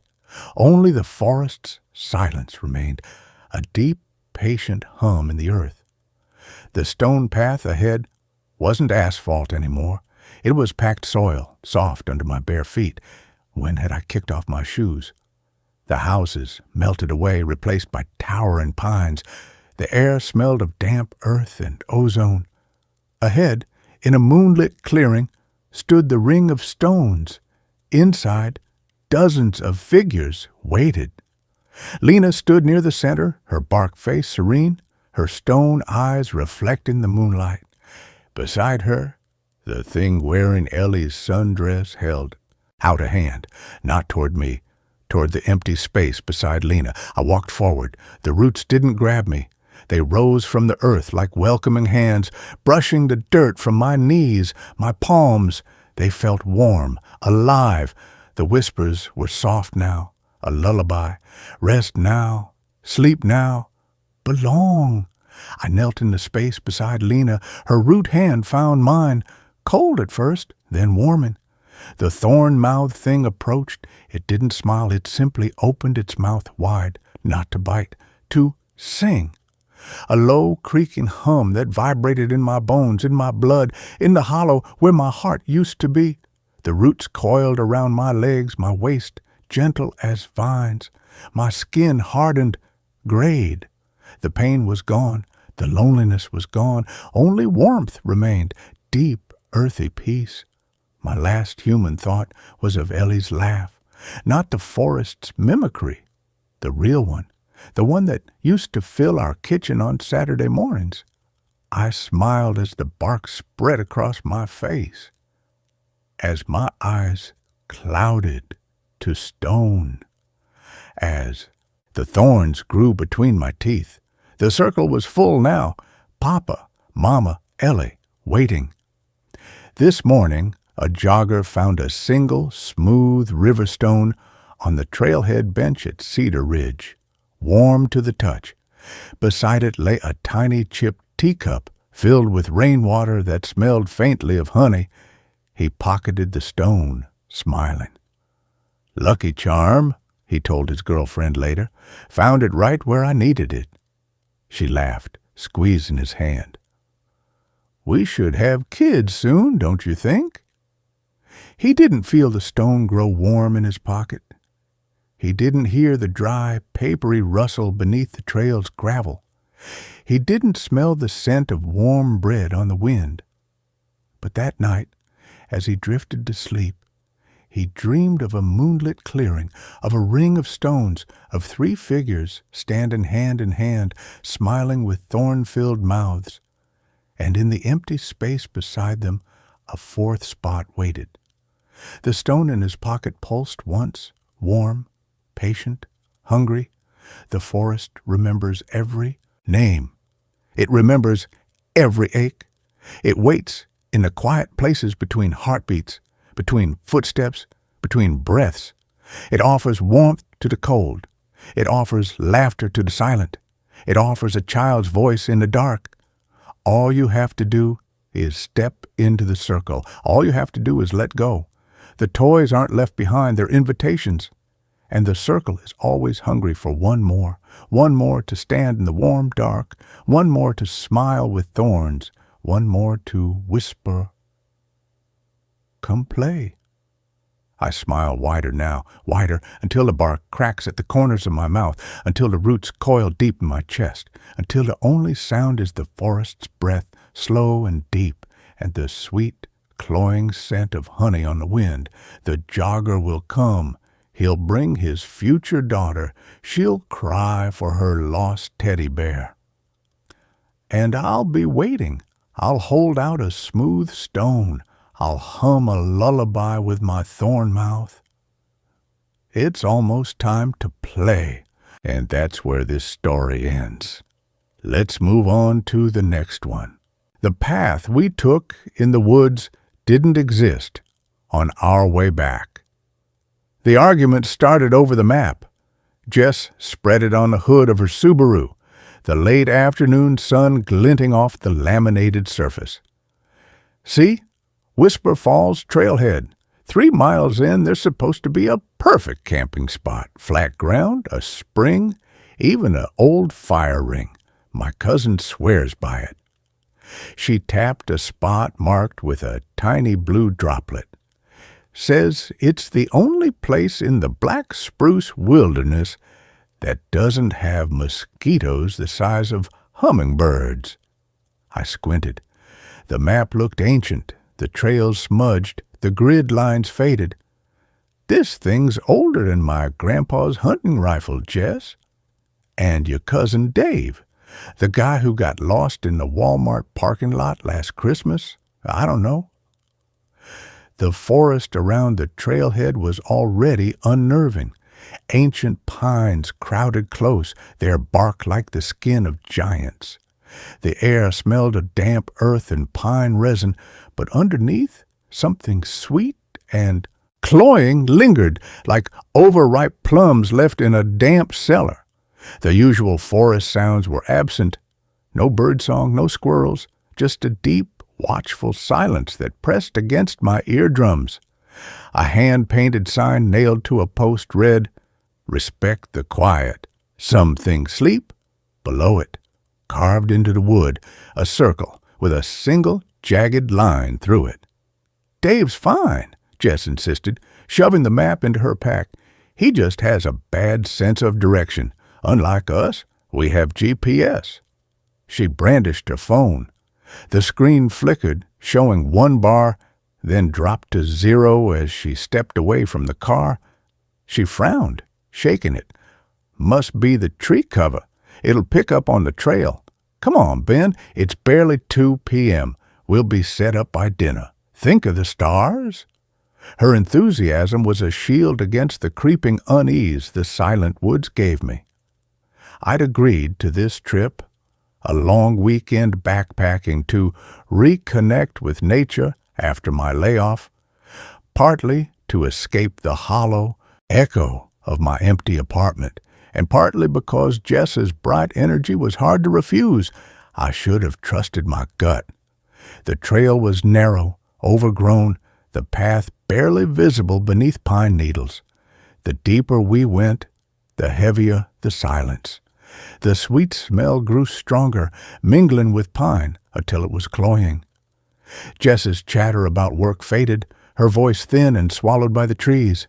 Even our footsteps seemed muffled, as if the forest floor absorbed sound. After an hour, the GPS died completely. Trail markers, faded blue diamonds, vanished. We stopped at a fork. One path dipped into a ravine. The other climbed a steep, rocky slope. "I think it's this way," Jess said, pointing down.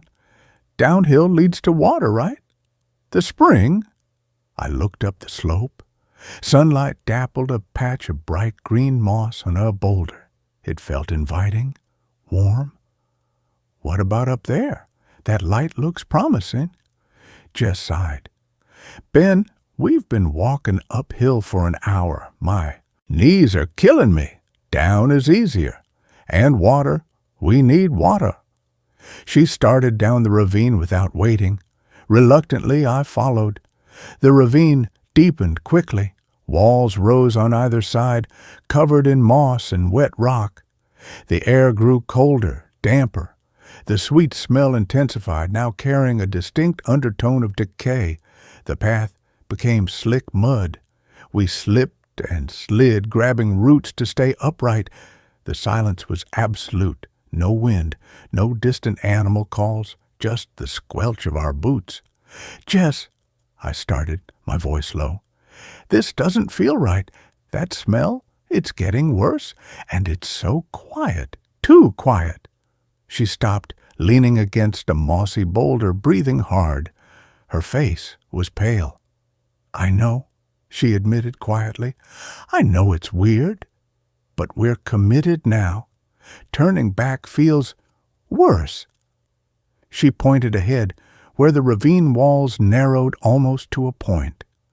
"Look, there's light ahead. Maybe it opens up. Maybe that's the clearing." We pushed forward, the mud sucking at our boots. The narrow passage opened abruptly. We stepped into paradise. The clearing was 50 yards across, perfectly circular, ringed by towering pines. Sunlight dappled thick emerald moss, covering the ground. In the center, a crystal-clear spring bubbled from a smooth stone, forming a still pool before vanishing underground. Wildflowers, purple lupines, white trilliums, dotted the moss near the water. The air hummed with warmth and that sweet vanilla ozone scent. But here it was clean, inviting. The oppressive silence of the forest was gone, replaced by the spring's gentle murmur and the soft sigh of a breeze high in the canopy. It felt like stepping into a painting, a sanctuary. "Oh, my God," Jess breathed, her exhaustion forgotten. "It's perfect, just like Dave said." She dropped her pack, pulling out her water filter. "See? Told you we'd find it." I couldn't argue. The clearing radiated peace. The fear that had coiled in my gut dissolved. We set up camp quickly, pitching our tent on the moss near the spring, filtering water that tasted pure and cold, gathering dry twigs for a fire. As dusk painted the sky, we sat by the crackling fire, eating rehydrated stew, laughing at how worried we'd been. The stars emerged, brilliant and countless. The Milky Way stretched across the sky like spilled diamonds. The only sounds were the fire's pop, the spring's murmur, and the soft rustle of the breeze. It was the most beautiful, peaceful place I'd ever been. Jess fell asleep first, curled in her sleeping bag inside the tent. I stayed up, mesmerized by the stars, the warmth of the fire on my face, the sweet scent filling my lungs. That's when I first heard it, faint, almost beneath the crackling fire, a whisper, not words, just a soft, rhythmic hush, hush, hush, like breath escaping lips. It seemed to come from the edge of the clearing, near the ring of trees. I scanned the darkness, my firelight barely reaching the first trunks. Nothing moved, just the deep shadows between the pines. I told myself it was the wind. I added more wood to the fire, the flames leaping higher, casting longer, dancing shadows that seemed to twitch at the edge of the clearing. The hush, hush sound stopped. I relaxed, sipping warm tea, watching the embers glow. I must have dozed off. I woke with a start, shivering. The fire had burned down to coals. The clearing was cold, the sweet scent gone, replaced by a damp, earthy chill, and the whispering was back. Louder now, clearer, not just hush, hush, but layered voices, dry and papery like dead leaves skittering on stone. Stay, sleep, stay. I sat bolt upright. Jess slept soundly beside me. I grabbed my headlamp, clicking it on. The beam cut through the gloom, sweeping the edge of the clearing.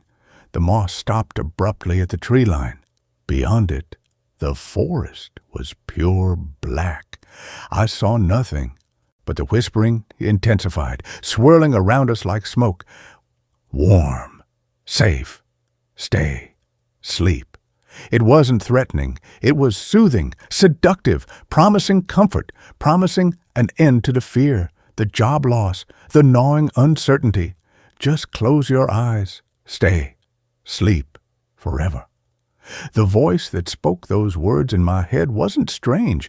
It was my own voice, but calm, peaceful, free of all worry. It felt like home. I shook my head violently. Jess, wake up. We have to go. Now. She startled awake.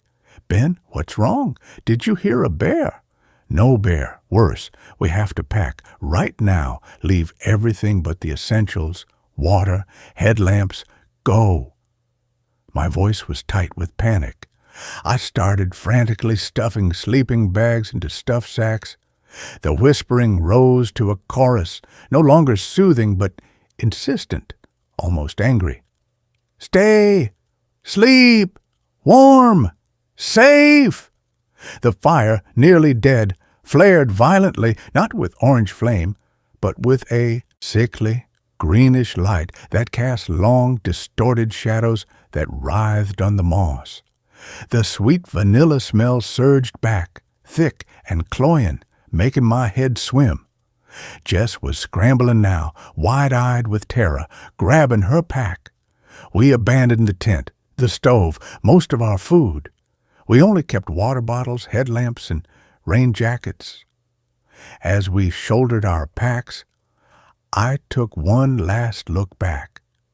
In the dying, eerie green light, the perfect circle of moss looked different. The vibrant green seemed leached away near the edges. The wildflowers by the spring were withered, blackened stalks. And the spring itself. The water wasn't clear anymore. It was thick, slow-moving, the color of weak tea. The whispering wasn't just voices now. It was a physical pressure, a vibration in my bones that whispered, stay, sleep, belong. Don't look back, Jess gasped, grabbing my arm. Just run! We crashed into the forest, away from the ravine, scrambling blindly uphill, following the faint memory of the slope we'd rejected hours before. We didn't stop to check the trail, didn't care about noise. We ran until our lungs burned and our legs gave out, collapsing against the massive trunk of an ancient pine. Dawn was bleeding in gray light through the canopy. The cloying sweetness was gone, replaced by the sharp, clean scent of pine and damp earth. The forest sounds had returned. Tentative bird song, the chatter of a distant squirrel. The oppressive silence was broken. We were safe. We'd escaped. We sat there for an hour, catching our breath, drinking warm water, shaking off the remnants of terror. The sun climbed higher, warming our faces. The nightmare of the clearance felt like a bad dream already fading. We found the blue diamond trail marker we'd passed before the fork, half hidden by ferns. Relief washed over me so strong I almost wept. We followed the markers back to the trailhead. the Subaru a blessed sight in the parking lot. We drove out in exhausted silence, stopping only for strong coffee at a dusty roadside diner. The taste of cheap coffee, the drone of the highway, the sight of other cars, it all felt like re-entering the real world after a fever dream. We didn't talk much about the clearing on the drive back to Portland. We dismissed it as exhaustion, dehydration, a shared stress hallucination. We laughed about it weekly, calling it the Siren Spring. We told Dave it was great, just as he remembered. We buried the memory under work, city noise, and the comforting glow of screens. 3 weeks later, I was cleaning out the Subaru's trunk. Something crinkled under my foot. I'd missed a pocket in Jess's old backpack. Inside was a small Ziploc baggie of trail mix, and tucked beside it, a single, perfect pine needle. It was unnaturally long, deep green, and smelled faintly, unmistakably of vanilla and ozone. I dropped it like it was burning. My blood turned to ice. I hadn't seen Jess since the trip. We'd drifted, the shared trauma creating a distance instead of a bond. I called her immediately. Her phone went straight to voicemail. I drove to her apartment. Her landlord said she'd moved out suddenly a week ago. Left in a hurry, he'd muttered. Took most things, but left some boxes in the storage unit. Said she'd be back for them. Never came back. I had the key. I went down to the dim, concrete storage unit. Jess's things were scattered, clothes and boxes, books, her hiking gear. In the corner, half buried under a sleeping bag, was her small camping stove. And on top of it, arranged with meticulous care, were hundreds of pine needles. Not just any pine needles, long, deep green ones, identical to the one in the Subaru. They weren't scattered. They were placed, forming words on the metal surface. Come sleep. I backed out of the unit slowly, my breath coming in short gasps. I called the police, reported her missing. They took a report, asked questions, checked her phone records. The last call was to me, the night we got back from the trip.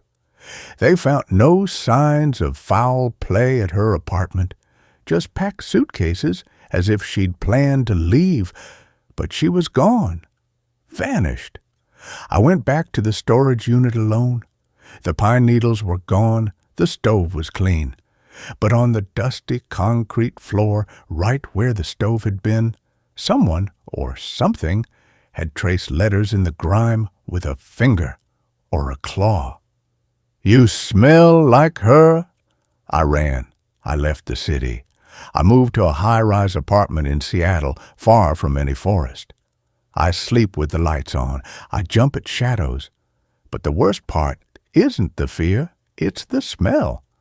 Sometimes in the deepest part of the night, when the city noise fades for a moment, I catch it, faint, drifting through the cracked window, vanilla and ozone, and underneath it, the dry, papery whisper, not in my ears, but inside my skull, in my own voice, calm and peaceful. Warm, safe. Stay. Sleep. I keep a suitcase packed by the door, but I know it's pointless.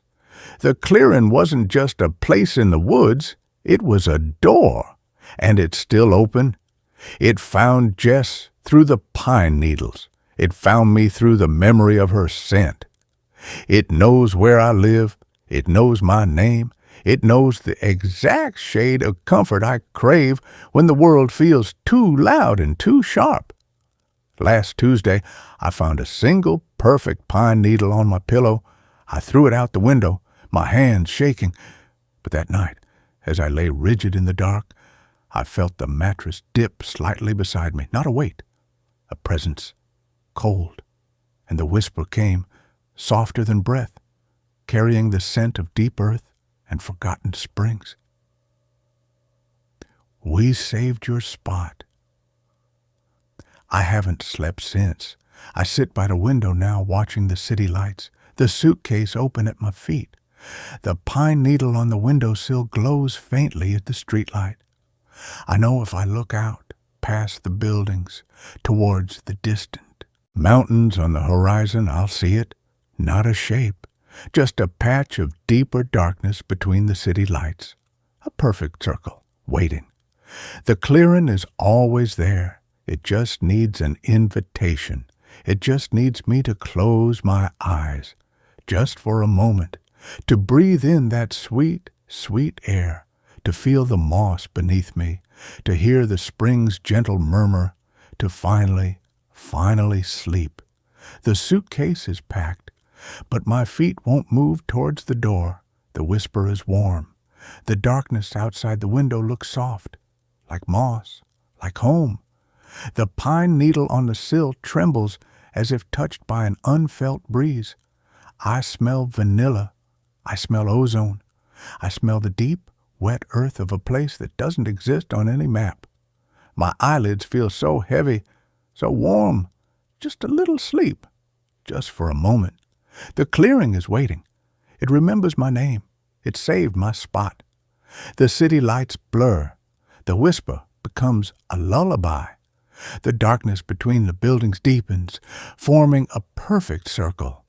I lean forward, just to see, just to rest my eyes.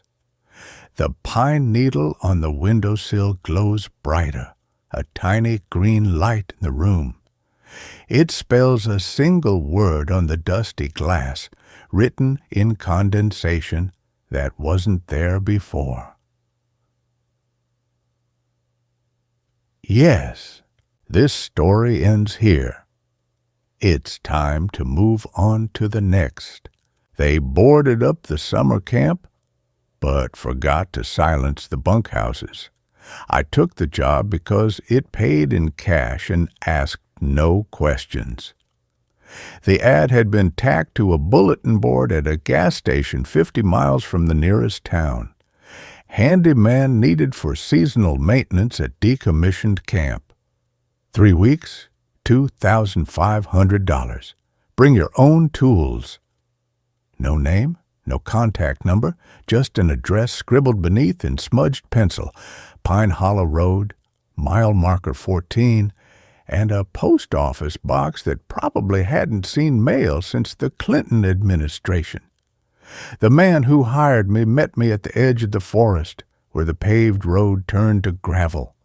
He called himself Mr. Ellis, though I doubt that was his real name. He was in his late 60s, with soil under his nails and eyes that kept sliding toward the tree line as he spoke. "Just patch what's broken," he said, handing me a ring of rusted keys. "Keep the worst of the weather out. Don't go near the bunkhouses after dark." When I asked why, he just shook his head. They boarded them up in '89 after what happened. But boards don't stop sound, and the sounds, they get louder when you listen. He drove away without another word, leaving me standing beside my truck with a duffel bag and a growing sense of unease. The camp lay half a mile down the overgrown access road, a cluster of timber buildings nestled beside a lake so still it looked like polished obsidian. Pine Haven Summer Camp, according to the faded sign hanging by a single rusted chain over the entrance arch. The main lodge stood at the center, its windows boarded haphazardly, its porch sagging under decades of neglect.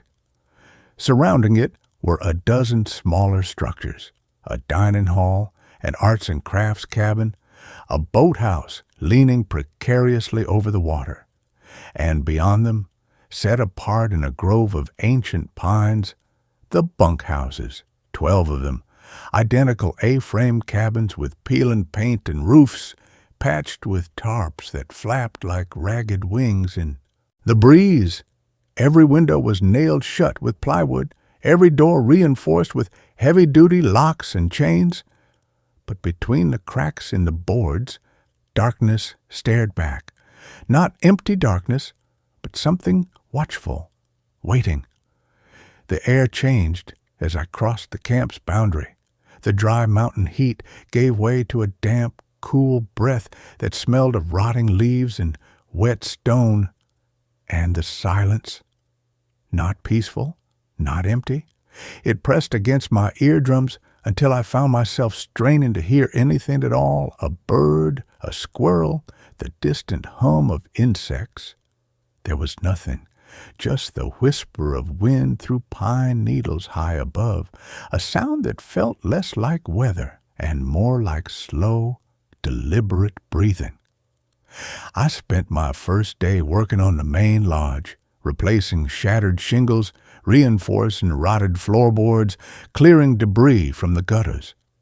The work kept my hands busy and my mind off the bunkhouses, which loomed at the edge of my vision like silent sentinels.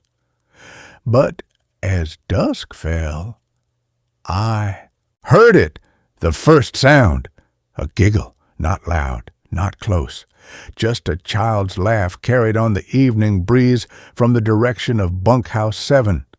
I froze, hammer in hand, my blood turning to ice.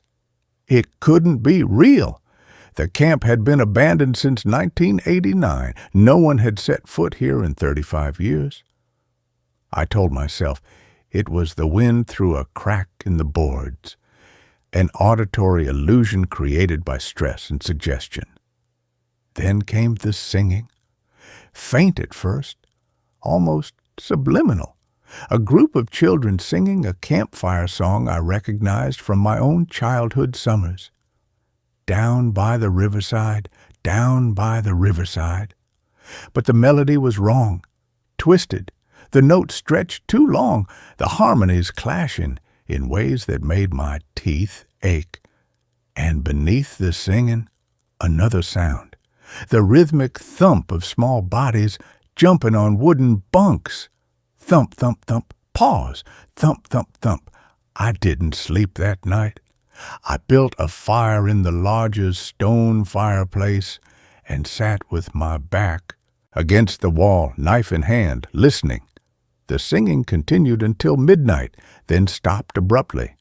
In the silence that followed, a new sound emerged, not from one bunkhouse, but from all 12 simultaneously.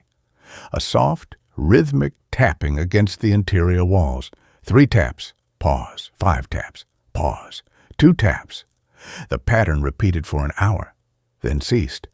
Morning brought weak, filtered light and a temporary return of rationality. I told myself I'd imagined it. Stress, suggestion from the isolation.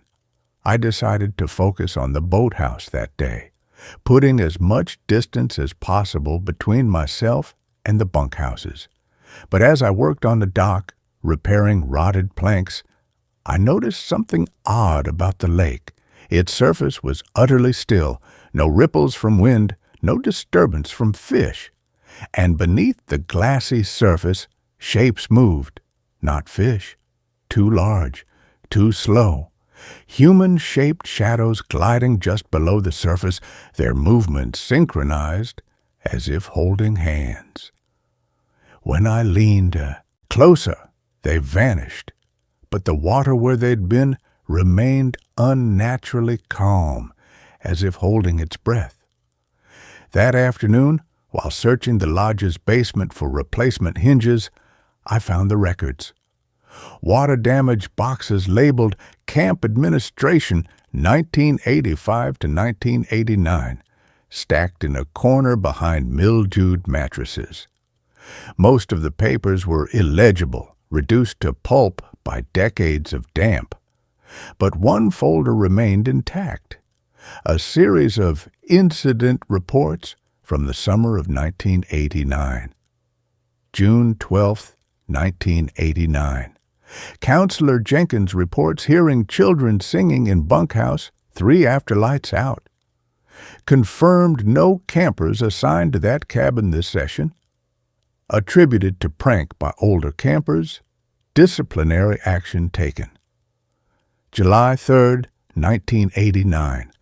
Multiple counselors report seeing figures in the woods at night, small, wearing camp uniforms from previous decades. When approached, figures vanish. Camp director dismisses as overactive imaginations. July 18, 1989. Campers in Bunkhouse 7 refuse to sleep. Claim the walls breathe at night. Say the previous summer's campers never left. They're still in the walls, singing, waiting to play. Parents called. No campers withdrawn. August 1st, 1989. Counselor Miller disappears during night watch. Search party finds his flashlight floating in the lake at dawn. No other trace. Camp remains open per insurance requirements. August 10th, 1989. Final entry. Camp closed effective immediately by order of State Health Department. Reason listed as structural instability. Unofficial reason. On the night of August 9th, all 87 campers and 12 staff members walked into the lake and did not resurface. No bodies recovered. Lake drained, nothing found. Bunkhouses sealed, camp abandoned. The final page was a single sentence handwritten in a different hand, shakier, more frantic. They didn't drown. They answered the singing, and the lake was just the doorway. Asterisk. I dropped the folder as if burned. My hands were shaking. I stumbled back to the main lodge in the growing dusk, the words echoing in my skull. That night, I didn't build a fire. I sat in the dark with my back against the wall, knife in hand, listening, and I heard it. The singing, louder now, clearer. Not just one song, but dozens layered together, a cacophony of campfire tunes, lullabies, counting rhymes, all sung in voices that were almost but not quite human. Beneath the music, the thumping continued. Thump, thump, thump, pause, thump, thump, thump, and the tapping. 3, 5, 2, from every bunkhouse at once. I didn't sleep. At first light, I packed my truck with frantic haste. I was leaving. Job be damned. I'd walk to the highway if I had to. But when I turned the key, the engine coughed once and died. I tried again. Nothing. The battery was completely dead, though I'd driven the truck just 2 days ago with no issues. I popped the hood and stared at the engine, a mechanical mystery I couldn't solve in the dark. My phone, of course, remained stubbornly offline. I was trapped. I spent the next 3 days trying to fix the truck, rationing my food, avoiding the bunkhouses after dusk. The sounds grew louder each night, not just singing and thumping, but whispers, not words, not quite. The shape of names formed by exhaled breath just outside the lodge windows. My name, over and over, Elias, Liis. On the 4th morning, I found the first note. It lay on the porch steps just outside the front door. A piece of paper torn from a child's composition notebook, its edges damp with dew. The handwriting was neat, practiced, the kind taught in elementary schools in the 1980s. We're lonely. Come play with us. The lake is warm. The songs are beautiful. You'll never have to be alone again. I crumpled the note and threw it into the woods. But that afternoon, another appeared on my workbench inside the lodge. Same handwriting, same message, and another the next morning, tucked into my toolbox. They weren't threats. They were invitations, desperate, aching invitations from voices that had been singing into the void for 35 years. That night, I dreamed of the lake. In the dream, I stood on the dock watching the water ripple with movement just below the surface. Small hands broke the surface, reaching toward me, not grabbing, not pulling, just reaching. And from the depths, the singing rose, not distorted, not twisted, but pure and clear and achingly beautiful, a melody that promised rest, belonging, an end to loneliness. I stepped off the dock. The water was warm, welcoming. As I sank beneath the surface, I saw them, dozens of children in faded camp uniforms, their faces peaceful, their hands linked in a circle that stretched into the darkness below. They smiled as I joined them, not with malice, with joy, with relief that someone had finally answered their call. I woke, gasping, my pillow damp with lake water that shouldn't have been there. I knew then that I couldn't fight this. The camp wasn't haunted by ghosts. It was alive. The bunkhouses weren't tombs. They were lungs, breathing in the lonely, breathing out song, and I was the loneliest thing it had encountered in decades. On the 7th night, I stopped resisting. I walked to the edge of the lake at dusk, my boots sinking into mud that felt like grasping fingers. The surface was glassy, reflecting the darkening sky. From the bunkhouses behind me, the singing swelled, not menacing, but hopeful, expectant. Come play with us. The lake is warm. The songs are beautiful. You'll never have to be alone again. I took off my boots, my socks, my shirt. The water was indeed warm as I waded in up to my knees, then my waist. The singing grew louder, harmonizing with the beat of my heart. Thump, thump, thump. Pause. Thump, thump, thump. Halfway to the center of the lake, I stopped, looked back at the shore. The bunkhouses stood dark and silent, their boarded windows like closed eyes. But between the cracks, faint golden light pulsed softly like fireflies, like watchful hearts. I dove. The water closed over my head, warm as a mother's embrace, and beneath the surface, the singing wasn't sound anymore. It was vibration, resonance, a frequency that matched my bones, my blood, my breath. I opened my eyes. They were there, dozens of them holding hands in a circle that stretched into the darkness below. Their faces were peaceful, their eyes black as river stones. They smiled as I joined them, not with malice, with joy, with relief that someone had finally answered their call. My last human thought was not of fear, but of gratitude. The constant noise of the world, the traffic, the notifications, the demands, the loneliness fell away like a shed skin. In its place, only the deep, resonant harmony of the song, of belonging. They boarded up the summer camp, but forgot to silence the bunkhouses, because the singing doesn't come from inside the cabins. It comes from the space between heartbeats, from the silence after a name is called, from the loneliness that echoes in empty rooms. And now, I sing too.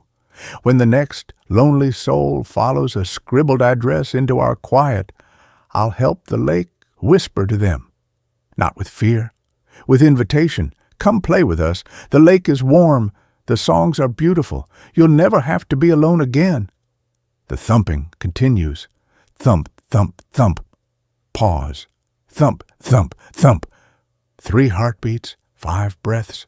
2 moments of silence, the rhythm of belonging, and from the bunkhouses the singing swells, louder now, richer, woven with a new voice that finally understands the words. Down by the riverside, come play with us. That concludes this story. A new one begins now. We camped in a clearing that wasn't there the next morning. The argument started over the map. Jess spread it out on the hood of her battered Subaru, the afternoon sun glinting off the laminated surface. See? Right here, Whisper Falls trailhead. 3 miles in, there's supposed to be a perfect camping spot, flat ground, a spring, even an old fire ring. My cousin swears by it. She tapped a spot marked with a tiny blue droplet symbol. Says it's the only place in the black spruce wilderness that doesn't have mosquitoes the size of hummingbirds. I squinted at the map. The grid lines were faded, the trail markings smudged. This thing looks older than my grandpa's hunting rifle, Jess. And your cousin Dave, the guy who got lost in the Walmart parking lot last Christmas? I don't know. The forest around the trailhead parking lot was already unnerving. Ancient pines, their bark deeply furrowed like the skin of giants, crowded close to the asphalt. The air smelled thickly of damp earth and pine resin, but underneath it, a faint, sweetish odor lingered, like overripe fruit left in a damp cellar. The usual forest sounds were absent. No birdsong, no squirrels chattering, just a deep, watchful silence that pressed against my eardrums. A hand-painted sign nailed to a post near the trailhead read, "Respect the quiet. Some things sleep." It looked weathered, the wood bleached gray, the lettering faded, but still legible. Below it, someone had carved a crude symbol into the post, a circle with a single jagged line through it. "Dave's fine," Jess insisted, shoving the map into her pack. "He just has a bad sense of direction. Unlike us, we have GPS." She brandished her phone triumphantly. The screen flickered, showing 1 bar of signal, then dropped to 0 as she stepped away from the car. She frowned, shaking it. "Must be the tree cover. It'll pick up on the trail. Come on, Ben, it's barely 2 p.m. We'll be set up by dinner. Think of the stars tonight. No light pollution for miles." Her enthusiasm was infectious, a shield against the creeping unease the silent woods gave me. I'd agreed to this trip, a long weekend backpacking trip to reconnect with nature after my layoff, partly because I needed the distraction and partly because Jess's bright, stubborn energy was hard to refuse. I should have trusted my gut when the Subaru's GPS died completely 10 miles back, replaced by a screen full of static snow. The trail was narrow, overgrown in places, the path barely visible beneath a thick carpet of pine needles. The deeper we went, the heavier the silence became. The sweet, cloying smell grew stronger, mingling with the pine until it was almost overwhelming. It wasn't unpleasant exactly. It reminded me of the vanilla-scented candles my grandmother used to burn, but mixed with something sharper, like ozone after a storm. Jess chattered about work, about her new apartment, about anything to fill the void, but her voice sounded thin and swallowed by the trees. Even our footsteps seemed muffled, as if the forest floor was absorbing sound. After an hour, the GPS on Jess's phone remained stubbornly dead. The trail markers, faded blue diamonds nailed to trees, became sparse, then vanished entirely. We stopped at a fork where no marker existed. One path looked slightly more trodden, dipping down into a ravine. The other climbed a steep, rocky slope. "I think it's this way," Jess said, pointing to the downward path, her confidence wavering. "Downhill usually leads to water, right? The spring—" I looked up the rocky slope. Sunlight dappled through the branches ahead, illuminating a patch of startlingly bright green moss on a boulder. It felt inviting, warm. "What about up there? That light looks promising. Maybe it opens up." Jess sighed, wiping sweat from her brow. Ben, we've been walking uphill for an hour. My knees are killing. Me? Down is easier. And water. We need water. She started down the ravine path without waiting. Reluctantly, I followed. The ravine deepened quickly. The walls rose on either side, covered in thick moss and veined with dark, wet rock. The air grew colder, damper. The sweet smell intensified, now carrying a distinct undertone of decay. Wet leaves left too long in a sealed bag. The path became slick mud. We slipped and slid, grabbing at roots and branches to stay upright. The silence was absolute now. No wind in the high branches, no distant animal calls. Just the squelch of our boots and our own ragged breathing. "Jess," I started, my voice low. "This doesn't feel right. That smell, it's getting worse, and it's so quiet. Too quiet." She stopped, leaning against a mossy boulder, breathing hard. Her face was pale beneath the sweat. "I know," she admitted quietly, her bravado gone. "I know it's weird, but we're committed now. Turning back feels worse." She pointed ahead, where the ravine walls seemed to narrow almost to a point. "Look, there's light ahead. Maybe it opens up. Maybe that's the clearing." We pushed forward, the mud sucking at our boots. The narrow passage opened abruptly. We stepped into paradise. The clearing was perhaps 50 yards across, perfectly circular, ringed by towering ancient pines whose branches formed a dense green canopy high above. Sunlight streamed through gaps in the leaves, dappling the thick carpet of emerald moss that covered the entire ground.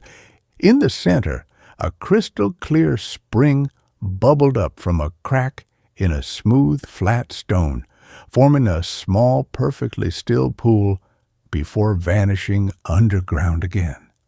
Wildflowers, vibrant purple lupines, delicate white trilliums, dotted the moss near the water's edge. The air hummed with warmth and that same sweet, vanilla ozone scent. But here it was clean, inviting, almost intoxicating. The oppressive silence of the forest was gone, replaced by the gentle, musical trickle of the spring and the soft sigh of a breeze high in the canopy. It felt like stepping into a painting, a sanctuary. "Oh, my God," Jess breathed, her exhaustion forgotten. "It's perfect, just like Dave said." She dropped her pack with a thud, already pulling out her water filter. "See? Told you we'd find it." I couldn't argue. The clearing radiated peace. The fear that had coiled in my gut since the trailhead dissolved, replaced by profound relief.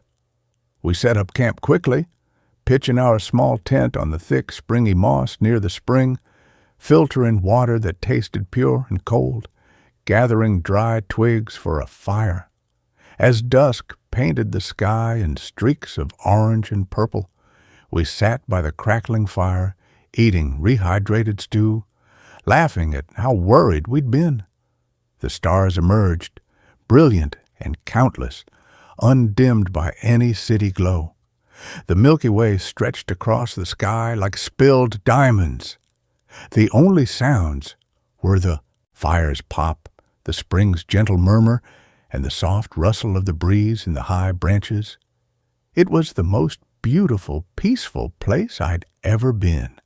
The perfect escape. Jess fell asleep first, curled in her sleeping bag inside the tent. I stayed up, mesmerized by the stars, the warmth of the fire on my face, the sweet scent filling my lungs. That's when I first heard it, faint, almost beneath the crackling fire. A whisper, not words, just a soft, rhythmic hush, hush, hush, like breath escaping lips. It seemed to come from the edge of the clearing near the ring of trees. I scanned the darkness, my firelight barely reaching the first trunks. Nothing moved, just the deep shadows between the pines. I told myself it was the wind in the high branches, though the breeze had died down. I added more wood to the fire, the flames leaping higher, casting longer, dancing shadows that seemed to twitch at the edge of the clearing. The hush, hush sound stopped. I relaxed, sipping warm tea, watching the embers glow. I must have dozed off. I woke with a start, shivering. The fire had burned down to coals. The clearing was cold, the sweet scent gone, replaced by a damp, earthy chill. And the whispering was back, louder now, clearer, not just hush, hush, but layered voices, dry and papery like dead leaves skittering on stone. They seemed to come from all around the edge of the clearing, just beyond the reach of the dying firelight. Stay, sleep, stay. I sat bolt upright, my heart hammering. Jess slept soundly beside me, oblivious. I grabbed my headlamp, clicking it on. The beam cut through the gloom, sweeping the edge of the clearing. The moss stopped abruptly at the tree line. Beyond it, the forest was pure black. I saw nothing, but the whispering intensified, swirling around us like smoke. Warm, safe, stay, sleep. It wasn't threatening. It was soothing, seductive, promising comfort, promising an end to the fear, the job loss, the gnawing uncertainty that had followed me into these woods. Just close your eyes. Stay. Sleep. Forever. The voice that spoke those words in my head wasn't strange. It was my own voice, but calm, peaceful, free of all worry. It felt like home. I shook my head violently, slapping my cheek. Wake up! I stumbled to my feet, grabbing Jess's shoulder. Jess, wake up! We have to go now! She startled awake, disoriented. Ben, what's wrong? Did you hear a bear? No bear. Worse. We have to pack, right now. Leave everything but the essentials. Water, headlamps. Go! My voice was tight with panic. I started frantically stuffing sleeping bags into stuff sacks, my hands trembling. The whispering rose to a chorus, no longer soothing, but insistent, almost angry. Stay, sleep, warm, safe. The fire, which had been nearly dead, flared violently, not with orange flame, but with a sickly, greenish light that cast long, distorted shadows that writhed on the moss. The sweet vanilla smell surged back, thick and cloying, making my head swim. Jess was scrambling now, wide-eyed with terror, grabbing her pack. We abandoned the tent, the stove, most of our food. We only kept water bottles, headlamps, and our rain jackets. As we shouldered our packs, I took one last look back at the clearing. In the dying, eerie green light, the perfect circle of moss looked different. The vibrant green seemed leached away near the edges. The wildflowers by the spring were withered, blackened stalks. And the spring itself. The water wasn't clear anymore. It was thick, slow-moving, the color of weak tea. The whispering wasn't just voices now. It was a physical pressure, a vibration in my bones that whispered, stay, sleep, belong. Don't look back, Jess gasped, grabbing my arm. Just run! We crashed into the forest, away from the ravine, scrambling blindly uphill, following the faint memory of the slope we'd rejected hours before. We didn't stop to check the trail, didn't care about noise. We ran until our lungs burned and our legs gave out, collapsing against the massive trunk of an ancient pine. Dawn was bleeding gray light through the canopy. The cloying sweetness was gone, replaced by the sharp, clean scent of pine and damp earth. The forest sounds had returned, tentative bird song, the chatter of a distant squirrel. The oppressive silence was broken. We were safe. We'd escaped. We sat there for an hour, catching our breath, drinking warm water, shaking off the remnants of terror. The sun climbed higher, warming our faces. The nightmare of the clearing felt like a bad dream already fading. We found the blue diamond trail marker we'd passed before the fork, half hidden by ferns. Relief washed over me so strong I almost wept. We followed the markers back to the trailhead, the Subaru a blessed sight in the parking lot. We drove out in exhausted silence, stopping only for strong coffee at a dusty roadside diner 10 miles from the highway. The taste of cheap coffee, the drone of the highway, the sight of other cars, it all felt like re-entering the real world after a fever dream. We didn't talk much about the clearing on the drive back to Portland. We dismissed it as exhaustion, dehydration, a shared stress hallucination fueled by bad trail mix and isolation. We laughed about it weekly, calling it the Siren Spring. We told Dave it was great, just as he remembered. We buried the memory under work, city noise, and the comforting glow of screens. 3 weeks later, I was cleaning out the Subaru's trunk, tossing empty water bottles and muddy boots into the garage. Something crinkled under my foot. I'd missed a pocket in Jess's old backpack. Inside was a small Ziploc baggie of trail mix, and tucked beside it a single, perfect pine needle.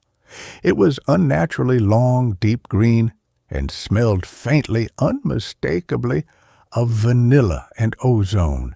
I dropped it like it was burning. My blood turned to ice. I hadn't seen Jess since the trip. We'd drifted, the shared trauma somehow creating a distance instead of a bond. I called her immediately. Her phone went straight to voicemail. I drove to her apartment. Her landlord said she'd moved out suddenly a week ago. Left in a hurry, he'd muttered, polishing his glasses.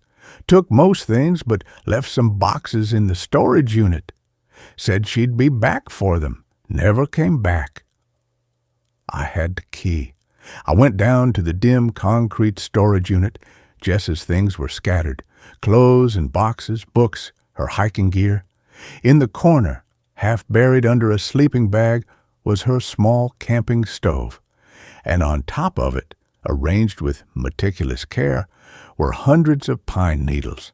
Not just any pine needles, long, deep green ones, identical to the one in the Subaru. They weren't scattered, they were placed, forming words on the metal surface. Come sleep. I backed out of the unit slowly, my breath coming in short gasps. I called the police, reported her missing. They took a report, asked questions, checked her phone records. The last call was to me the night we got back from the trip. They found no signs of foul play at her apartment, just packed suitcases as if she'd planned to leave. But she was gone, vanished. I went back to the storage unit alone a week later, against my better judgment. The pine needles were gone. The stove was clean. But on the dusty concrete floor right where the stove had been, someone or something had traced letters into grime with a finger or a claw. You smell like her. I ran. I left the city. I moved to a high-rise apartment in Seattle, far from any forest. I sleep with the lights on. I jump at shadows. But the worst part isn't the fear. It's the smell. Sometimes, in the deepest part of the night, when the city noise fades for a moment, I catch it, faint, drifting through the cracked window. Vanilla and ozone, and underneath it, the dry, papery whisper, not in my ears, but inside my skull, in my own voice, calm and peaceful, warm, safe. Stay, sleep. I keep a suitcase packed by the door, but I know it's pointless. The clearing wasn't just a place in the woods, it was a door, and it's still open. It found Jess through the pine needles. It found me through the memory of her scent. It knows where I live. It knows my name. It knows the exact shade of comfort I crave when the world feels too loud and too sharp. Last Tuesday, I found a single, perfect pine needle on my pillow. I threw it out the window, my hand shaking. But that night, as I lay rigid in the dark, listening to the city hum, I felt the mattress dip slightly beside me. Not a weight, a presence, cold. And the whisper came, softer than breath, carrying the scent of deep earth and forgotten springs. We saved your spot. I haven't slept since. I sit by the window now, watching the city lights, the suitcase open at my feet. The pine needle on the windowsill glows faintly in the streetlight. I know if I look out, past the buildings, towards the distant mountains on the horizon, I'll see it. Not a shape, just a patch of deeper darkness between the city lights. A perfect circle, waiting. The clearing is always there. It just needs an invitation. It just needs me to close my eyes, just once, to breathe in that sweet, sweet air, to feel the moss beneath me, to hear the spring's gentle murmur, to finally sleep. The suitcase is packed, but my feet won't move towards the door. The whisper is warm. The darkness outside the window looks soft, like moss, like home. The pine needle on the sill trembles as if touched by unfelt breeze. I smell vanilla. I smell ozone. I smell the deep, wet earth of a place that doesn't exist on any map. My eyelids feel so heavy, so warm. Just a little sleep, just for a moment.